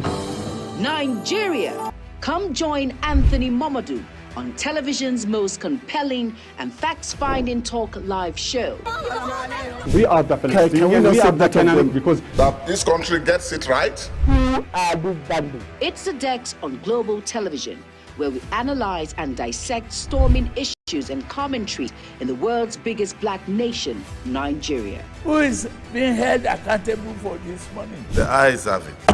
We stay and decide policies and reforms on the Dex. Tune in Mondays to Fridays, 5 p.m. to 6 p.m. on Global Television. Let's stay on the Dex. Is the desk on Global Television? Nigeria, come join Anthony Momadou on television's most compelling and facts-finding talk live show. We are definitely, because that this country gets it right. It's the Dex on Global Television, where we analyze and dissect storming issues and commentaries in the world's biggest black nation, Nigeria. Who is being held accountable for this money? The eyes have it. We stay and decide policies and reforms on the Dex. Tune in Mondays to Fridays, 5 p.m. to 6 p.m. on Global Television. Let's stay.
right, welcome back from the break. You're still watching Global Morning. It's now time for us to hit that discuss button where we look at very important issues making the rounds, not just affecting Nigeria, but also on the global scale. It's no longer news that protests across the globe has been on for some weeks now, from Bangladesh to the US, and also the UK recently that turned violent, and of course Nigeria, where we reside, and it's been taking a lot of different shades. The federal government was accused of trying to incite fear on Nigerians just before the protests took place. And fast forward day 3, day 4, day 5, and 6, 7 of the protests, it got more worrisome when flags of other nations like Russia were hoisted by some protesters in the northern region of the country, which led to the federal government and security agencies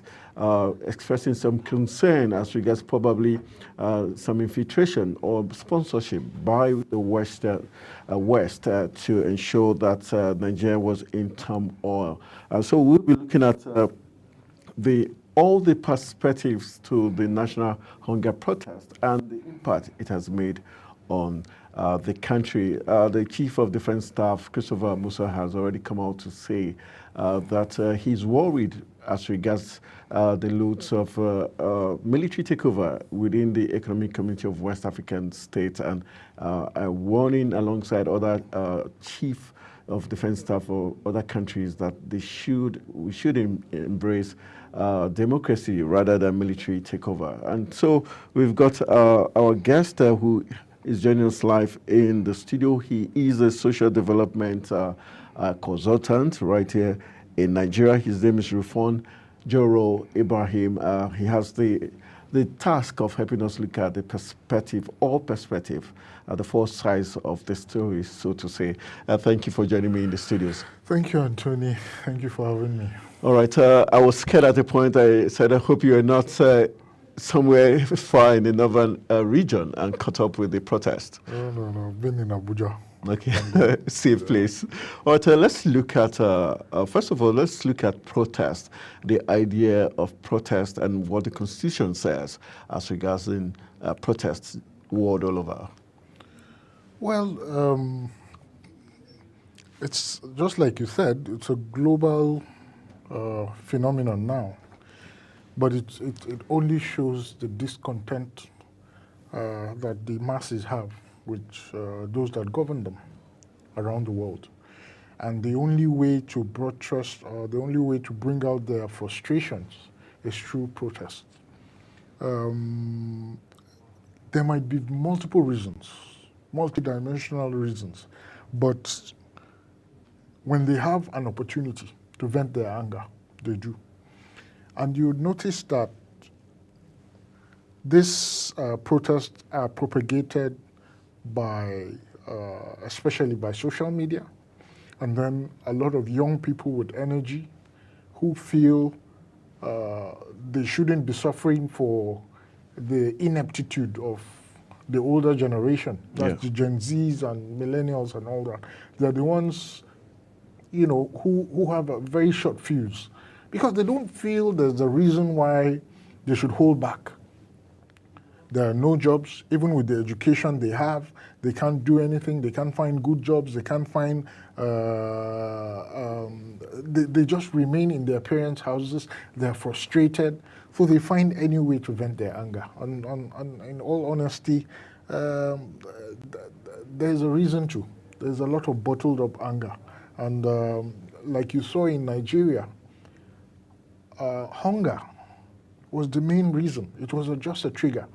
And they found the protest a very, very convenient way to express themselves. And if you look at the protests we've had in the past, the NSAS thing also was not entirely based on NSAS, but there was hunger coming from the COVID. Mm-hmm. You know, people were kept in their houses, they were frustrated, and the only way they found a reason to unite and protest, and they called it NSAS. But there were so many other underlying reasons. Okay, a lot of people have said that NSAS was targeted at police brutality. But for these hashtag end bad governance, you had issues ranging from bad governance to high cost of living, to the insecurity in the country, to the bad electoral process, and all that. Do you think the federal government, some school of thought believe that the federal government did heighten tension even before the protest started? They kept insisting it was going to be violent, like they had some intel, or they were, hell-bent to sort of ensure that it was violent. Do you think they contributed in some measure making it turn out violent, because they just kept insisting on the negativity part of the protests rather than the core areas that Nigerians wanted to protest about, which was hunger? In all honesty, the government should have seen this coming. There was no coordinated approach to the protest. Okay. That's until towards when it almost began.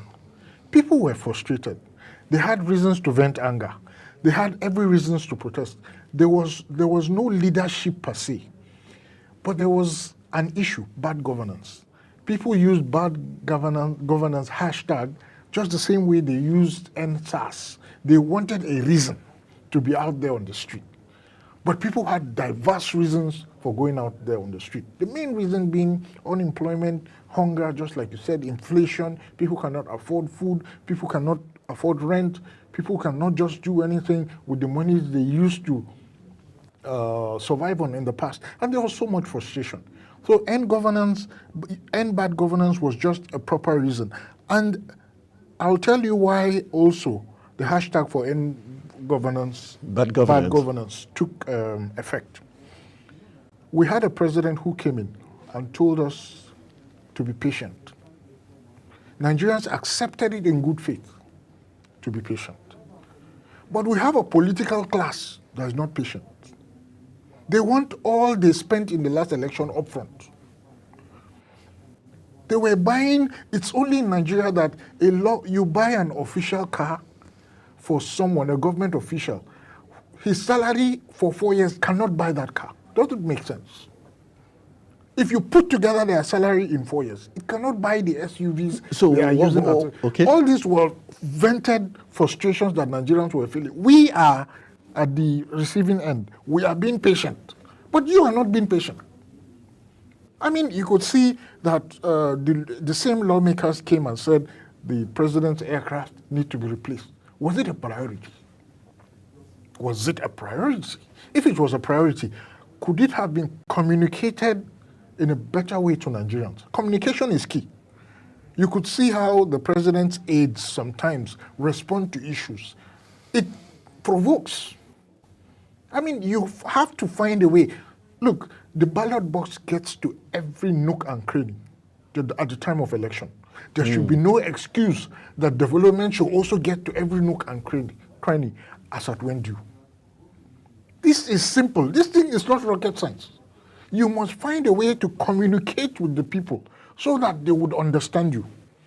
Do you think the government took Nigerians for granted, or did not believe the protesters would be able to achieve their aim initially? Because we noticed it was barely 72 hours to the protest. That was when we began to see town hall meetings, ministers speaking out, state governors. We had a lot of closed door meetings with civil society organizations where suddenly leaders of thought began disassociating themselves from the protests. So suddenly, a lot of people felt they were compromised. Yes, I believe that government was a bit laid back, and in fact, a day before the protests, there were scores of people who said it would not happen. But I felt there was an underlying reason, and that reason had not been eroded. There was hunger, there was frustration. So for people to just assume it will not happen because there were no clear objectives or there were no clear leaders to champion the cause, it's not necessarily true. And I hope that government would have learned that when you have such situations, you would plan ahead of time. And yes, I believe that government was a bit careless about the issues, and they did not attack them properly. They should have started engaging people months before now. And you see, there's a high level of distrust between the people and the government, and I'll tell you why. When the government made its promises, they were specific about what they would do. Have those promises come to pass? When the president removed subsidy, he promised immediately that there would be CNG buses, for instance. Yeah, true. 14 months after, not a single CNG bus. And I'll compare this with 2012, when we had the protest under President Jonathan against the removal of subsidy, which incidentally our president also participated. On the 7th of January 2012, President Jonathan came out and made a speech. And in that speech, in paragraph 13, 15, and 18, he was quite specific. He said he reduced the emoluments of executives by 25%. Some of those issues he mentioned in the speech didn't come to pass anyway, but he was specific. 25% of salaries of executives, and that was when Oronsaye was appointed to streamline MDs. Those were, he communicated with the people and he understood what the people were saying. And what they wanted to hear. For us to cut our excesses, you must cut yours. And he did that. In paragraph 18 of that speech, he was able to say there was a Shopee. And shortly after that, we saw the buses. Yes, it was very effective. I think I did cover some of the Shopee project in Kaduna, which I obviously saw the fact that women in the rural areas began attending the primary healthcare centers, going for antenatal, the 4 stages, because they knew at the end of the day they were going to get stipends that were going to help them. And we saw lots of giving birth in hospitals rather than at home. So mortality rate, had improved. So we did see something towards that regard. Let's look at taking us to the speech, because you talked about the ex-president's speech. A lot of people have also blamed the president for his speech coming late and his speech not addressing the key issues or demands of the protesters, rather trying to anger them the more. How would you assess the president's address?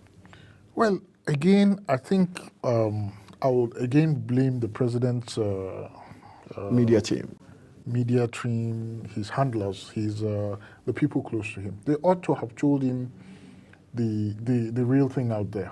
He needed to communicate with the people, and he didn't. His speech was as if he was reeling out a campaign promise, which on the day of his inauguration, he did and has not kept on to that promise. So reading another speech, people naturally will not believe it. So they needed something like a quick fix, to douse the tension. He needed to be very specific and say, okay, the government, for instance, will cut down A, B, C. The government will do D, E, F. Within the next, 30 days, we would see this, we would see that. He needed to do that, to be able to communicate with the people who are aggrieved. But as far as the people are concerned, he still hasn't gotten the message, and he has not been able to do the things that they want to. Sometimes people, just like communication between friends or between spouses or sometimes you just need to use the right words. Even if you don't mean it, you need it. So when you say sorry, even if you don't mean it in your heart, you just have to say it so that the other person... And the body language shows. Exactly. So that was what the president needed to do. He needed to tell us, look, I'm going to cut down the cost of governance. I have heard your cry. I feel your pain. And I'm going to do this, and I'm going to roll out this, and I'm going to roll out that. And he needed to do it authoritatively.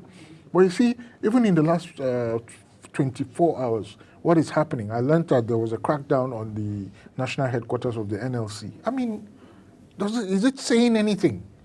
Is it saying anything that the government is trying to douse tension?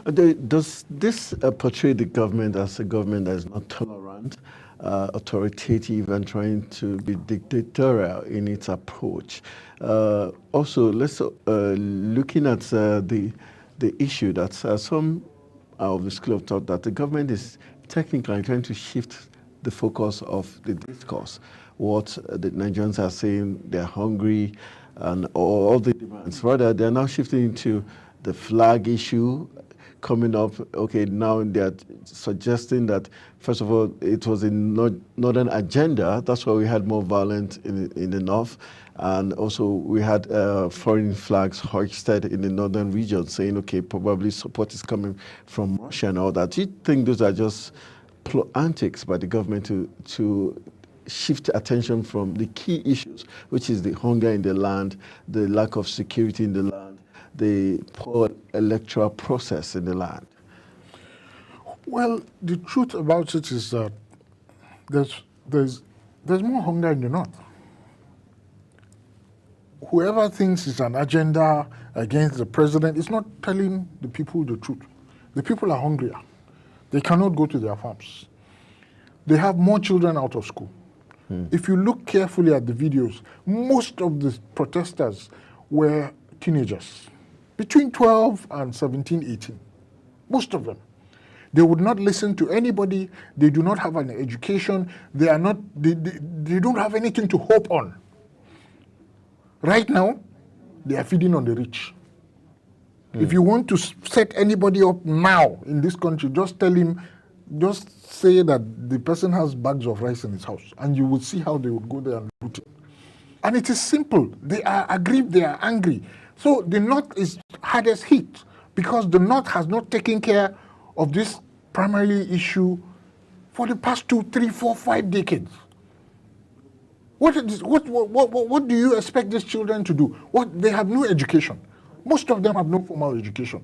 There's nothing for them to do. There's no livelihood. They are angry. They are frustrated. The first people they would pounce on is the establishment. And then the so-called rich will... Some have said this issue is not the president's fault. Rather, the North is paying for the neglect, like you rightly pointed out, on its citizens. And the fact that northern leaders who have been in power more than any region in the country have failed to empower its citizens because they want to keep oppressing those. And that's why we are seeing a lot of violence in the North. And so the president should not be blamed, but rather northern leaders of the past and their state governors should be blamed. Do you agree? I agree partly. We have a president of Nigeria, not the president of the South or the North. So he has to take the country along. If one state burns, it's still his country. True. I read a piece by the Talban Bauchi Tahir just yesterday or so. Okay. And he blamed the North squarely for the problems that they are facing now.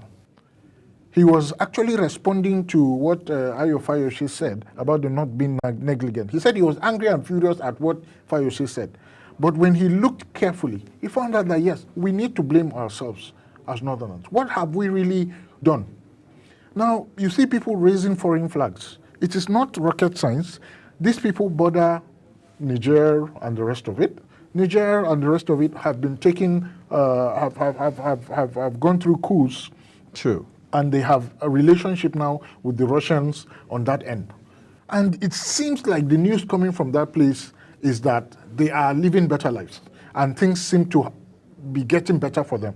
So naturally, the people who do trans-border trade bring this news and the people feel maybe it's another way to go. The truth is that if we put democracy vis-a-vis military rule, which can we say has benefited us the most?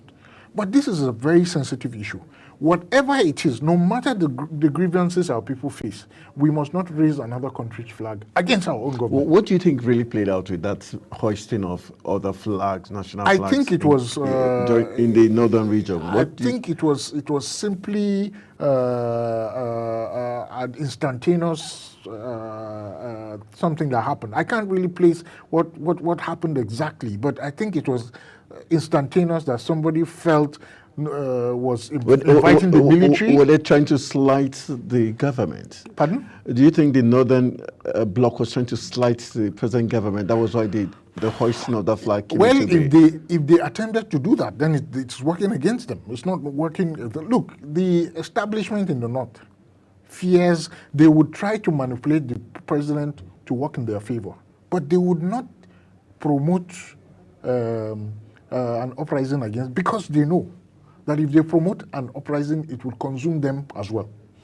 So in the Northern establishment, when the president came, he met with the chiefs, opinion leaders, and everything. He was telling them, go to your people and tell them not to strike. The people that he met with knew that they were disconnected from the grassroots. They knew that the people in the grassroots would not listen to these promises again because it has failed severally. So why didn't they speak truth to Mr. President? They just couldn't. They couldn't tell him the truth. Some of them came out and said, we will try. But they just couldn't tell him to his face that this thing will not work. But there are other things that will work. Okay, let's look at aside the northern region that had this hoisting of flags and the violence. Do you think it's looking at the protest nationally, it wasn't successful? Because we had some regions that seemed to be docile, like the Niger Delta region. There was this narrative that when the Niger Delta people did want to protest against all they were going through from the international oil companies, the neglect, the northern region and some part of the other 6 geopolitical zones didn't throw their weight behind them. Do you think that was what probably also did affect this? Unfortunately, politics gets into everything in this country. At the time, during the protest of the NSAS, for some reason, the North didn't participate as if it didn't feel it. But was that a great call by the Northern Bloc not to? Because even the leaders didn't counter it. Well, now there's a payback. You know, at that time, if we as a nation do not stand in solidarity with each other, we are bound to have this problem. For the first time, I saw the Southeast speak with great, with so much deliberation. They said they are not going to participate, and they did not participate. And they felt that because when they participated the last time, they were now accused for the entire mayhem. And then during the NSAS, the North largely stood back. But now they are hungrier than anybody else, and so they want everybody to participate. It will continue that way until we build a nation. What we have now is a country. It's not a nation. If you want to build a nation, all the citizens of the nation must come together and have the same ethos and values.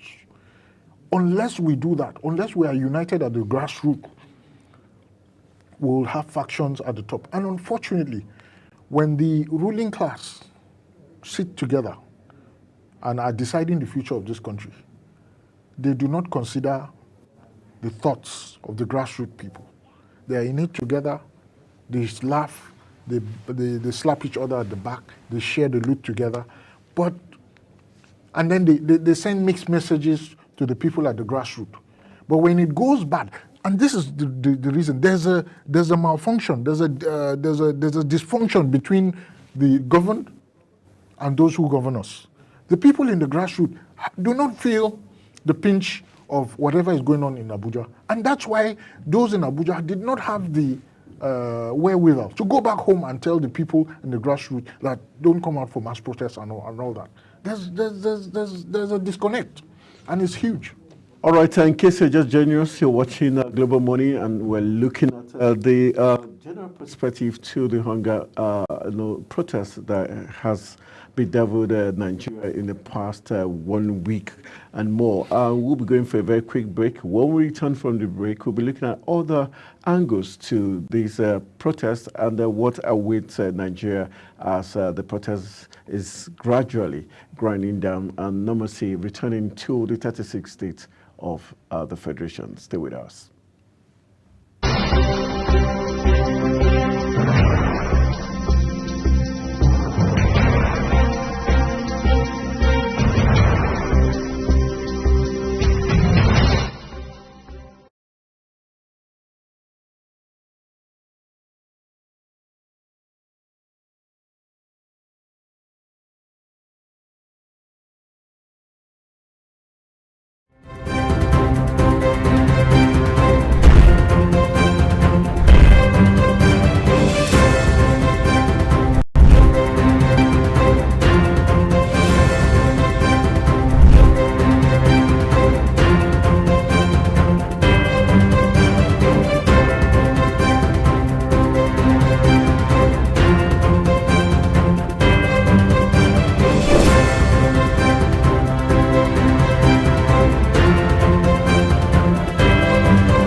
is the desk on Global Television.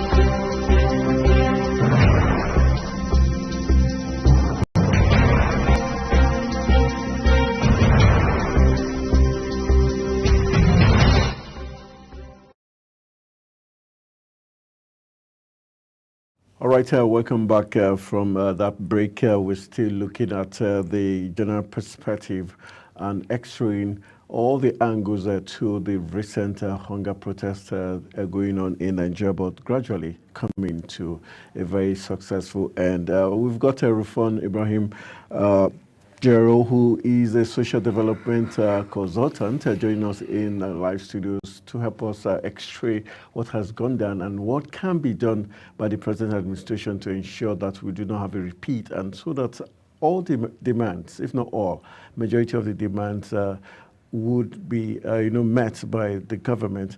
All right, before we start going through the solutions, let's look at all the stakeholders in this event that played out, starting from the protesters. There was this issue of government insisting that these persons who organized this hunger protests were faceless, even though we know that DG Anju and others were prominent activists that had participated even in the 2012 Occupy Nigeria, which the present government or president was part of. At the point where the government seemed to describe these people as faceless, do you think that was the point where it was obvious the government was trying to probably give this protest a different name, like they say, give a dog a bad name to hang it? And recently we know that in the last 48 hours, there's been a crackdown on each of the conveners. They're getting arrested and brutalized along. Do you think that's the right way to go if we truly want a closure to what's just happened? Well, at the point it was gaining momentum, yes, it was driven by faceless people because there was nobody to call out and say he or she was the sole organizer of such a protest. But government, especially this government, having the experience and the benefit of hindsight, should have quickly planned ahead. Planning ahead was simple. But the IGP did hold meetings with some of these organizers. These were impromptu Femi things. Falana and co were in those meetings. These were 2-3 days. It was already too late. A month before the protest or 2 weeks before the protest, the government should have come out to say, okay, we've heard your cry. We will allow peaceful protest, but we will give you locations to protest. We will provide you security so that bad elements will not hijack this protest. Give us the locations where you want to congregate. Give us the routes you want to follow. We will protect these areas. Any other place outside these routes will not be allowed. Allow them to march to the presidential villa and hand the chief of staff a letter. Allow them to go to government houses and give the governors a letter. You would have managed it. The faceless people would have come out themselves. But once you said it was faceless and it was being pursued by people who had sinister motives, your agenda, a lot of people who were organizing it also pulled back and went back to the shadows until 48 hours before the president started accepting that he too protested, but it was peaceful, and he too started. But was it really peaceful in 2012? We had violent protests across Nigeria also in 2012. Even in 2012, someone was killed in Niger. Even in 2012. But what I'm trying to say is that once there's a protest, anything could happen. People get hot because there are people who, in that protest, they have ulterior motives. They want to do their own thing. They want to steal phones. They want to mine people. They want to kidnap. They want to do this. This is their own agenda. You cannot isolate bad people from a protest, but you can manage it. Just like I said, in fact, I had wrote a piece and sent on a social media platform. I said, if I was the president, I would provide locations where this will happen. Soon after, a few days after, then I said that the court had approved the stadium. And if you remember, on that day that they went to the stadium was shut. They refuse people access until... True. I mean, they allow things to go out of hand. You made a very valid point when you talked about the government saying, okay, give us your route and we'll protect those routes you are going to. Was it also fair? Wasn't it a technical way of infringing on their rights by saying you cannot protest at the Unity Center, the Eagle Square, which is a symbol of our democracy? Do you think it was fair for the government to stop protesters from going there? And even when they did give the go-ahead to use the stadium, it was at the late hour. And on that day, like you rightly pointed out, the stadium was gateway shut. In all honesty, we have to be balanced both ways. Just like the government is conceding to some things, the protesters also must concede to some things. I mean, a protester can say, I want to protest inside Aso Villa. Come on. But was the Eagle Square inside Aso Villa? You're asking me if it was fair.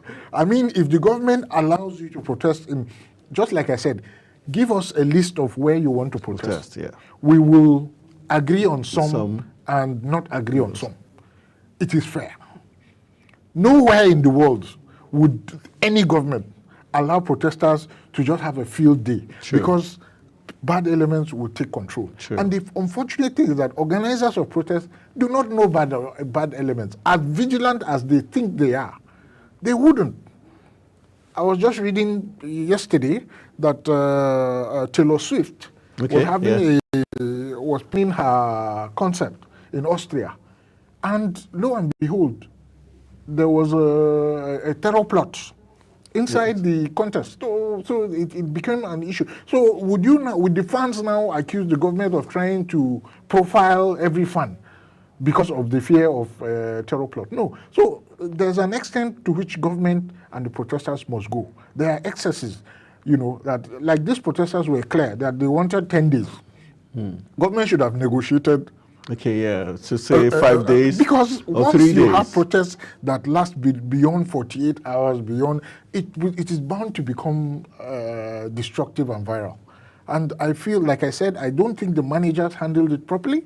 I think they would have been nice to the protesters because they are Nigerians and allow them to come out of their shell and discuss with them. And if truly the people were behind them, they will be able to communicate with the people more properly and more easier than the government would. Now government has to use force to stop almost everything that is happening because it has gone out of hand. And for how long? Because I know that the fear is that the Kenyan situation should not happen.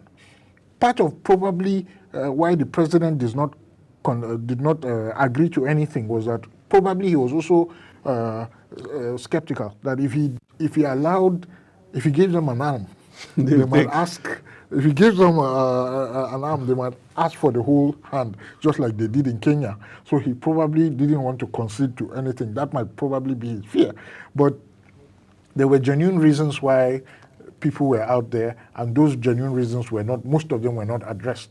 And the only way was negotiation. All right, let's look at the current state of the arrest now of the conveners now. What do you think is going to be the impact or the after effects of this? People get more angry, and their supporters will keep sending the bitter messages out there. Like I said, the frustrations are still there. The issues that led to the protest are still there. They have not been addressed. So unless you take a deliberate step to address them, it will not stop. Like I said, the Lagos State the government did something wonderful. They opened lines for communication. If you are a protester, leader of the protest, come forward, let's sit down, let's talk. Abuja needs to do the same. We need to bring down the authority a bit and open up for dialogue. If there are people who champion this thing, like the lawyers that we have already met with, bring them forward, just like we did in the NSAS protest. If you remember, there was dialogue. You have to come to the table. Then we'll start talking. What can we learn from those who did, on their own part, instigate violence by making incitement? the president make comments like why they're protesting will be eating at home. Also, the FCT minister was also accused of trying to talk down on the protesters, especially when he refused the allegiance of the Eagle Square. At times, it's the way you say it and not necessarily what you say that angers people.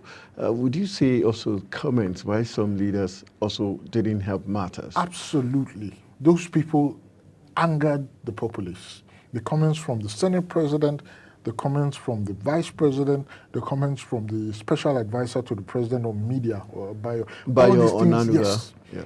Look, civil society people and organizers of the protest should hold them to account. The Senate President has been made to apologize severally on issues that he has spoken about. This should be one of them. The Vice President should be made to explain what he meant or retract his statement. Those who made incendiary remarks that fueled the fire should be made to recant.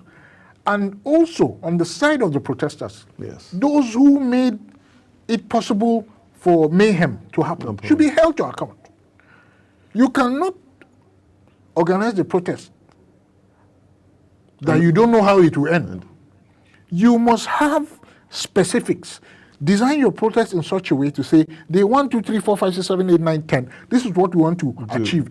Anybody that goes out, like you see the leaders of the protest have come out to say raising flags was treason.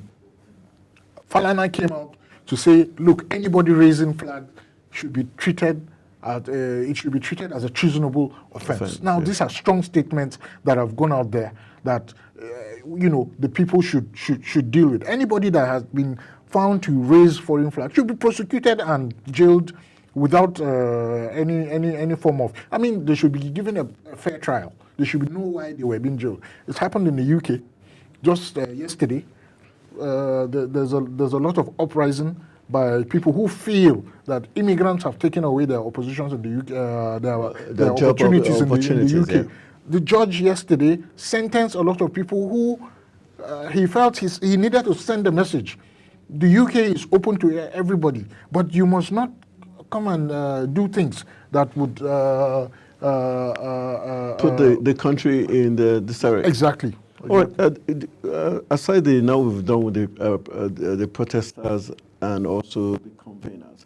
Let's look at the civil society organizations. Some people have said that those late-hour closed-door meetings with civil society organizations also didn't help the protests from getting rowdy, because once civil society organizations who would have supported the conveners pulled out, it meant it was free for all, and it gave the miscreants that opportunity, because we didn't have a lot of civil society organizations really come out to lend their support and guidance to the protests. What is happening between civil society organizations and who you think they represent is just the same thing that happens between representatives and their people. The civil society organizations are not at the grassroots. The people you saw on the streets of Kano, and the ones that had meeting with the government and the police. The people that you saw in Kano do not know civil society organizations. The best they know might be their imams, their pastors, their traditional rulers. They also play their own part, the traditional rulers. I told you that there's a disconnect. What of the clergymen and the traditional rulers? There is still a disconnect. A pastor who stands on the pulpit and tells you that you need to pay tithe, and he has seen or give offering, and he has seen that there are dwindling resources and it's not coming anymore, and he has promised and hoped, you've prayed, and it has not come to pass. What else is he going to tell you? Most of the churches came out to tell people not to protest. Most of the mosques came out to tell people not to protest. But the people still protested. So what happened? There's a disconnect. There's definitely a disconnect, and it's the same thing. Civil society cannot come and be speaking English or whatever language they're communicating to people who are already aggrieved and angered. It takes a relationship. It's a long-term relationship to nurture people, and when you tell them, pipe down, they pipe down. that relationship has been broken by distrust, dishonesty, and everything. You can't be in Abuja and expect somebody in the hinterland to just listen to you. It's not going to work. What is the relationship? What relationship have you had with the person before now? 1 year ago, you were down there telling them, vote for your right, vote, vote, vote. They have voted. You have given them promises, and then 14 months after, they're angry, they're hungry, and you come out and say, don't protest. Even your children will not listen to you at that point. So there's a broken down relationship between the people and those who govern them and those who speak on their behalf. There's no relationship. And we need to mend those relationships. Like I told you, those teenagers out there, who has been speaking to them before now? 12 to 15 years. After they left school, they dropped out. They are just on the streets, roaming, looking for what to eat, looking for they are not even strong enough to do manual labor. The manual labor is not there. A lot of them have entered trailers down south. They come to Abuja, they do Okada. The Okadas have been seized. The kekes are not enough for them to ride to make a living. We need to critically examine the issues that led to the protest and address them. We cannot sugarcoat it. It has to be addressed from the bottom. You need to build the trust between you and the people, again, for them to listen to you. All right, let's now look at, as we wrap up, let's look at solutions, the way forward to end this ugly incident so that we don't have a repeat. Do you think the government is well positioned to change the fortunes of Nigeria? Like you already said, we've seen loads of promises, none coming to pass. For example, the CNG buses, we're still waiting. We're still waiting for the buses to show up. What can the government do to stem the tides?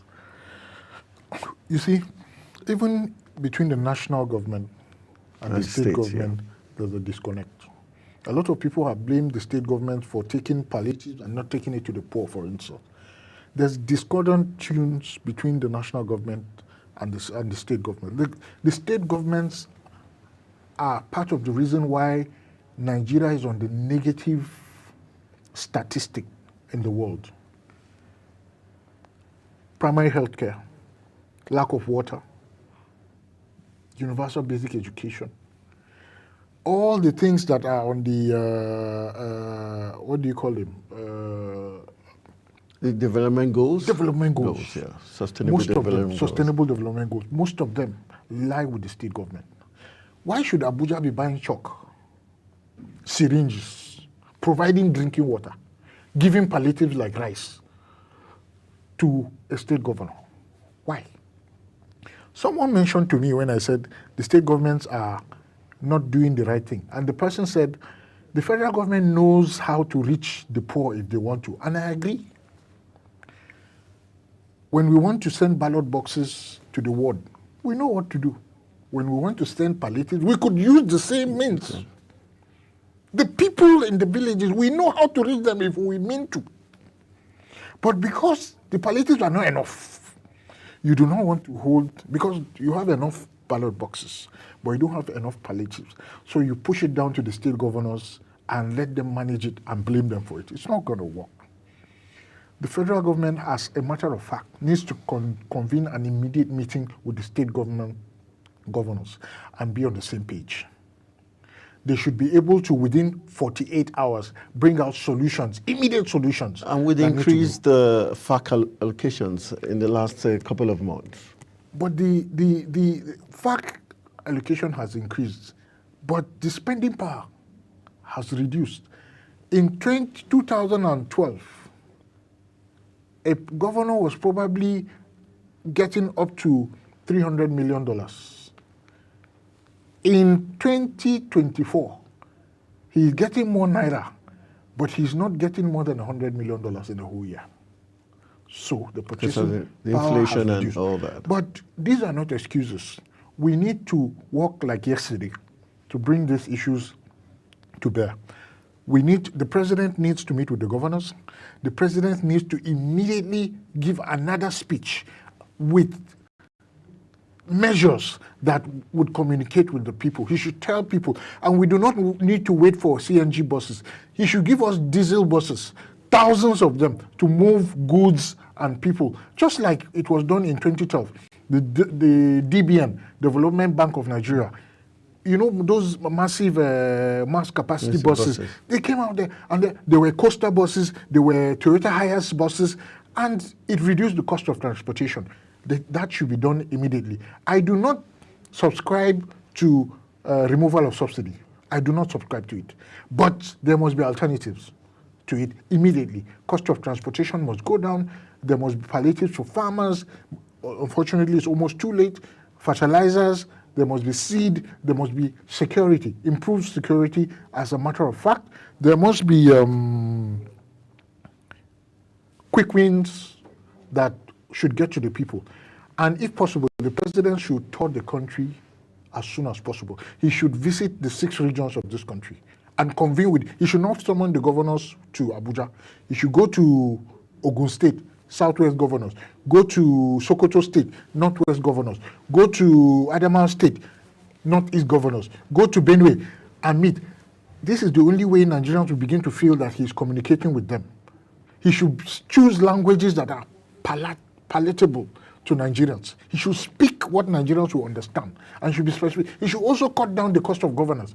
If possible, he should tell the people that, look, whatever is unnecessary, I will put a hold to it until the economy improves. People need to hear that kind of thing to give them hope. That is what I think can be done right now. On the part of Nigerians and the media, because at the point we had the security chieftains, the army come out, the CDS come out to say the media, there should be a blackout of the protest, coverage of the protest as a way of quelling the protest. Do you think the media also played a role in this event that played out? Yes, the media has a very critical role to play. If you noticed, day one of the protest, all the media houses had a banner behind them with, you know, the fist, the clenched fist. For me, it was a general acceptance that the media was in tandem with the masses on this issue. Now it is time for the print media, for the social media, for the journalists, for the CSOs to push out messages of hope out there and tell the people that they have been listened to and something is being done. They should be able to communicate with the people and tell them that, look, it's okay. We can't keep destroying social amenities in the name of protest. It will not work. It will not solve our problem. The media has a critical role to play at this very point. In fact, the people listen to the media much more than the civil society organizations and their religious leaders, honestly. Okay, still looking at the media, in terms of the government, do you think the government also did do well enough in terms of using the media to probably educate people? And the National Orientation Agency, do you think they also failed in their duties, especially at this time? You don't need an organization like a National Orientation Agency to communicate. They can do policies, they can do agendas, but communication is a skill that you leave to experts. You leave to people. There are certain people in social development that know how to speak with the people. You need to get those people. You need to speak with them. You don't allow government officials to just speak anyhow and annoy the people. Look for social development experts who know the road to the grassroots and know how to speak with the people. The people are more likely to believe those people than government organizations who come out and just print pamphlets and share to people.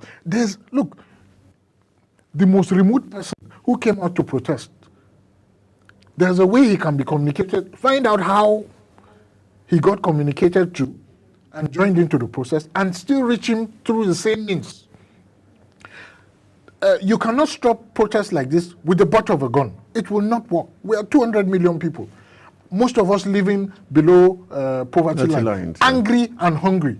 You must find a way to communicate with people. You cannot come out and make forceful statements. Even the military and the police should drop their guns and go out there and speak to the people. I particularly commend the Commissioner of Police of Rivers State, one Disu. If the man speaks to you, your body will go cold. The man knows the art of communication. He was just speaking to Port Harcourt residents and he was giving them what they needed to hear. It was so commendable. And I wish our leaders in the military and paramilitary will have the same tone. But all this show of force. Yeah, because that was one of there was this trigger, this very unique thing we noticed about the Nigerian police for all wearing red, tied red, I don't know, they had this red clothes. Armbands. Armbands. Yes, Armbands. Thank you for that word. Armbands, right. Which was signaling danger, was that a good posture? But it wasn't. If I were them, on our media handles or when the Chief of Defense Staff was communicating to people, we will wear white. Peace. And then at that point, he will communicate with the people that I'm wearing white because I feel your pain and I do not want to do anything that would annoy or aggrieve you the more. I am with you. I am here to protect you. I am here to listen to you and speak to you like a brother, like a father. That kind of posture is what the Nigerians want to listen to. You wear red armbands as if you are going after Boko Haram, as if you are going to bandits. You're sending the wrong signal, honestly. Okay, on final to based on what you just talked about, there was also this call. Some persons were of the opinion that someone like the FCT minister, who is loved by a lot for his the great job he has done in terms of infrastructure, if he had attempted to lead the protest to say, okay, I'm joining you people, that would have made it more fun and probably it would have made it more civil and probably given the protest more color.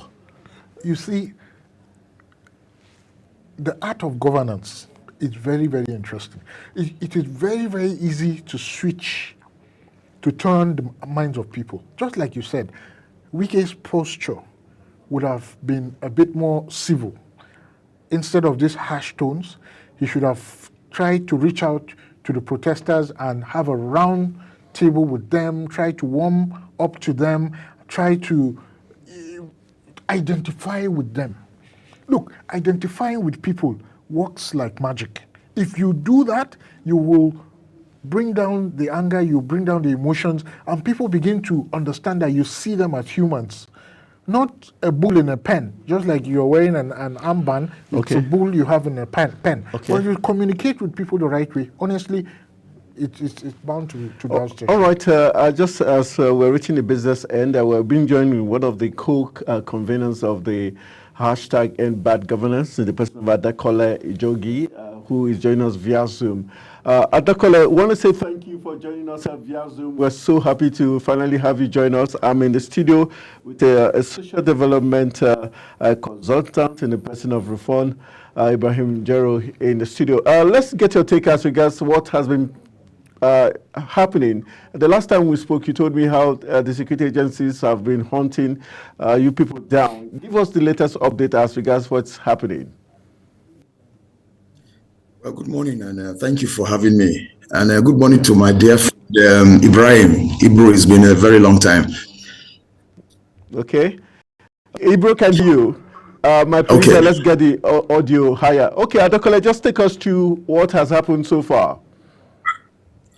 Well, the hashtag End Bad Governance protest here in Nigeria and here in Abuja and around Nigeria has been something that some of us have participated in. We are completely averse to the way Nigeria has been run, the way the economy has been run.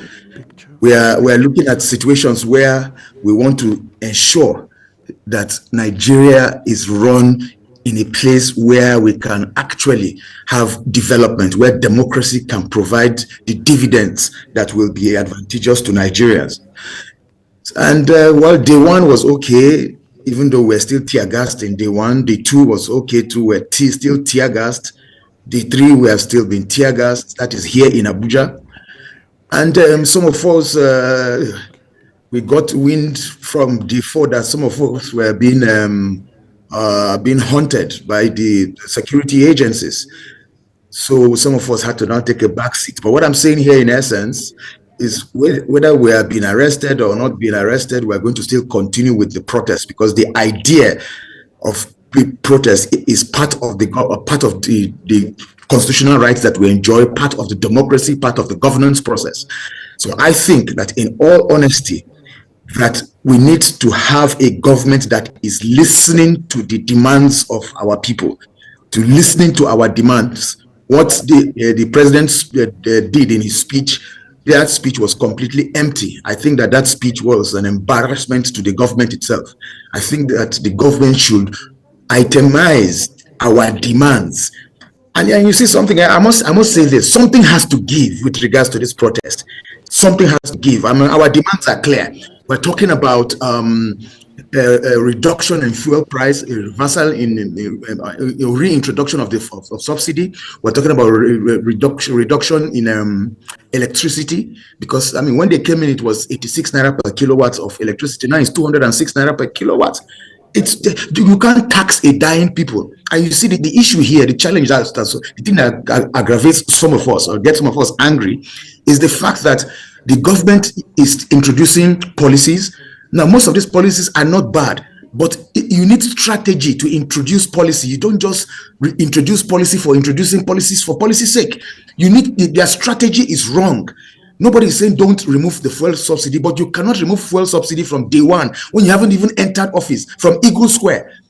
And then this argument of saying that fuel subsidy was already removed by the previous administration because it did not put it in the budget. All right, okay. Is that argument is not let me land a few minutes. Let's go for a quick break. We'll return and join you. Just give us a few minutes. Let's go for a quick break. When we return, the discourse would continue.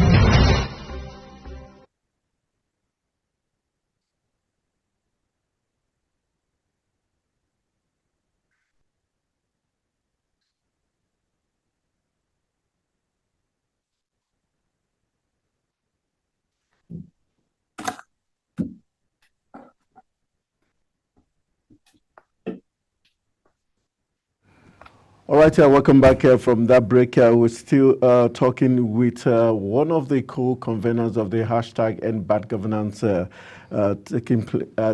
just ended in Nigeria, in the person of Adakole Ijogi, and he's giving us some background to what has happened thus far. So let's rejoin. Adakole, are you still there? Yes, I'm here. All right, so let's continue your conversation. Okay, the point I was trying to make was simple, that when this administration claims that subsidy had been removed by the previous administration, I'd like to put it out there that it's not an intelligent argument to make.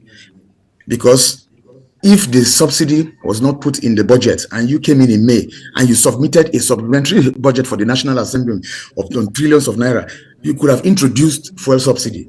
Now, the reason why we are happening on the pump price of petrol is because it affects every aspect of the economy. It even affects school fees, house rent, the price of food. Price of food has so much doubled. As an economist, I will tell you, I differ from the National Bureau of Statistics saying that the inflation is about close to 40%. I don't think so. I think food inflation is over 100%. I mean, how can something that costs 5,000 naira and then it costs 10,000 naira and you say it's 40%? I don't know what kind of calculation is that. So we are saying that in essence, the reason why some of us participated in this protest thus far is the fact that the economy is biting hard, that the government must introduce the right kind of policies. The ones that they are introducing they're harmful to the Nigerian economy. I mean, we suffered what Muhammadu Buhari did in 8 years, running the country aground. Some of us were shouting from the rooftops. Now you came in without proper assessment of the economy. Now you are now introducing very suspicious policies that is further impoverishing the lives of Nigerians. Governance is difficult. You said it was Emiloko, it was your turn. Now it is your turn. Then you do the right thing. We're not saying that you inherited a perfect economy. No economy is perfect. Even if you look around the world, every country subsidizes particular product or commodity for its people. Look at, I was given an example in another station. If you peer review countries like Angola and Libya that also are crude oil producers, you will see that fuel is sold in Libya at 51 naira. If you do the naira terms, convert it from the Libyan dinar to naira, it's 51 naira. In Angola, it's 579 naira. And Libya has a population of 7 million, while Angola has a population of 35 million. I think that to clean out to engage the oil sector in Nigeria, we need to secure our borders, because this idea that we're consuming 80 million liters in a day is actually false. Nigeria doesn't consume up to 30 million liters a day. All that petrol is going to Gabon, Togo, Cameroon, and all of that. We're saying clean up the inefficiencies and corruption that you have in the oil industry. Then we now know exactly how much we're paying for subsidy, because this thing that we're paying, Muhammadu Buhari in the 2023 budget, it was 3.6 trillion naira. That is in the first half of the year. There's so much corruption and inefficiency in that sector. Face the corruption and inefficiency in that sector, you will see that the money that the number of so-called the PMS where we consume in a day, we drop to below 30 million, and then you see that the subsidy reduces. All right, Adekola, let's wrap it up with so just tell us the current state of things as regards the co-convenants. We were told they were being arrested by DSS and all that. Has the arrest is this still ongoing, and what are they saying, and what's the fate of those that have been arrested? Well, only one of. Well, I'm not a. This protest is organic. Some of us did a few things by building content and all of that. Yes, so it is. You don't have one convener who is not myself. It's not Deji Adeyanju. It's not Very Dark Man. I mean, well, I'm talking about one in Abuja. It's not VD and Very Dark Man. It's not the guy that they arrested. It is organic. Everybody just contributes. We don't have any sponsor. Nobody is sponsoring us. Now, with regards to the protest, the protest will go on. We have just simply moved from street protest to online protest, just like I'm doing right now. But we will come back in day 10. Today is day 8. We'll come back in day 10. That is in 2 days. And we will not do street protests. We'll confine ourselves to the National Stadium. And then let me comment about this flying of the Russian flag and shouting "Sojojo Mikeso." Sojojo Mikeso, that is in English, means it is the soldiers, it's the army that we want. We are not part of that kind of protest. We are Democrats. We don't believe in anarchy. We don't believe in violence. We don't believe in destruction of properties. We are not part of those people flying the Russian flag and shouting "Sojojo Mikeso." We don't want that. That is not what we want. We have a list of our demands, and that is not part of the list of our demands. I want to put it out there, make it categorically clear that we are not part of that rhetoric that is coming from some states within northern Nigeria. We heard it in Abuja, we saw it in Abuja, we saw it in Jos, we saw it in Kano, in Kaduna, in Katsina, in Gombe, in Bauchi. We are not part of that kind of process. We are Democrats. All right, thank you, Adekola Ijogi, for joining us on a Global Morning. We want to say we truly appreciate the fact that you took your time out despite the very tight schedule and the fact that you're being hunted by security agencies and you still took your time out to speak to us this morning. We truly appreciate it. Thank you very much. We hope you enjoy the rest of your morning and that the end of the day to be for the good of our country, Nigeria. Thank you for having me. All right, let's just quickly, we've got 2 minutes to call it a wrap. You've heard him speak. For you, are you confident that all that has happened will make Nigeria and this present government a better one? The truth about it is we must realize, first of all, I would acknowledge my brother. Yeah, he said it's been a long time he saw you. It's been a long time, and I know, I'm glad that he's one of the conveners. These are people who are quite cerebral.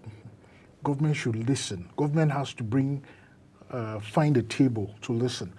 Nobody convening this protest hates Nigeria more than any leader. No, it's all about patriotism. The people that are not patriotic are the ones that are looting, are the ones that are doing the bad things. But everybody that is angry about what is happening in this nation today is a patriotic person and would want every opportunity to do the best for this country. All right, I want to say a big thank you to Rufon Ibrahim Joro. Always a pleasure having him in the studio, and thank you very much for your contribution and for being here. All right, I want to say a big thank you to the entire production team of Global Morning for everyone's effort to ensure that we came to you live on today's edition. My name is Anthony Momodu saying good morning and enjoy the rest of the day.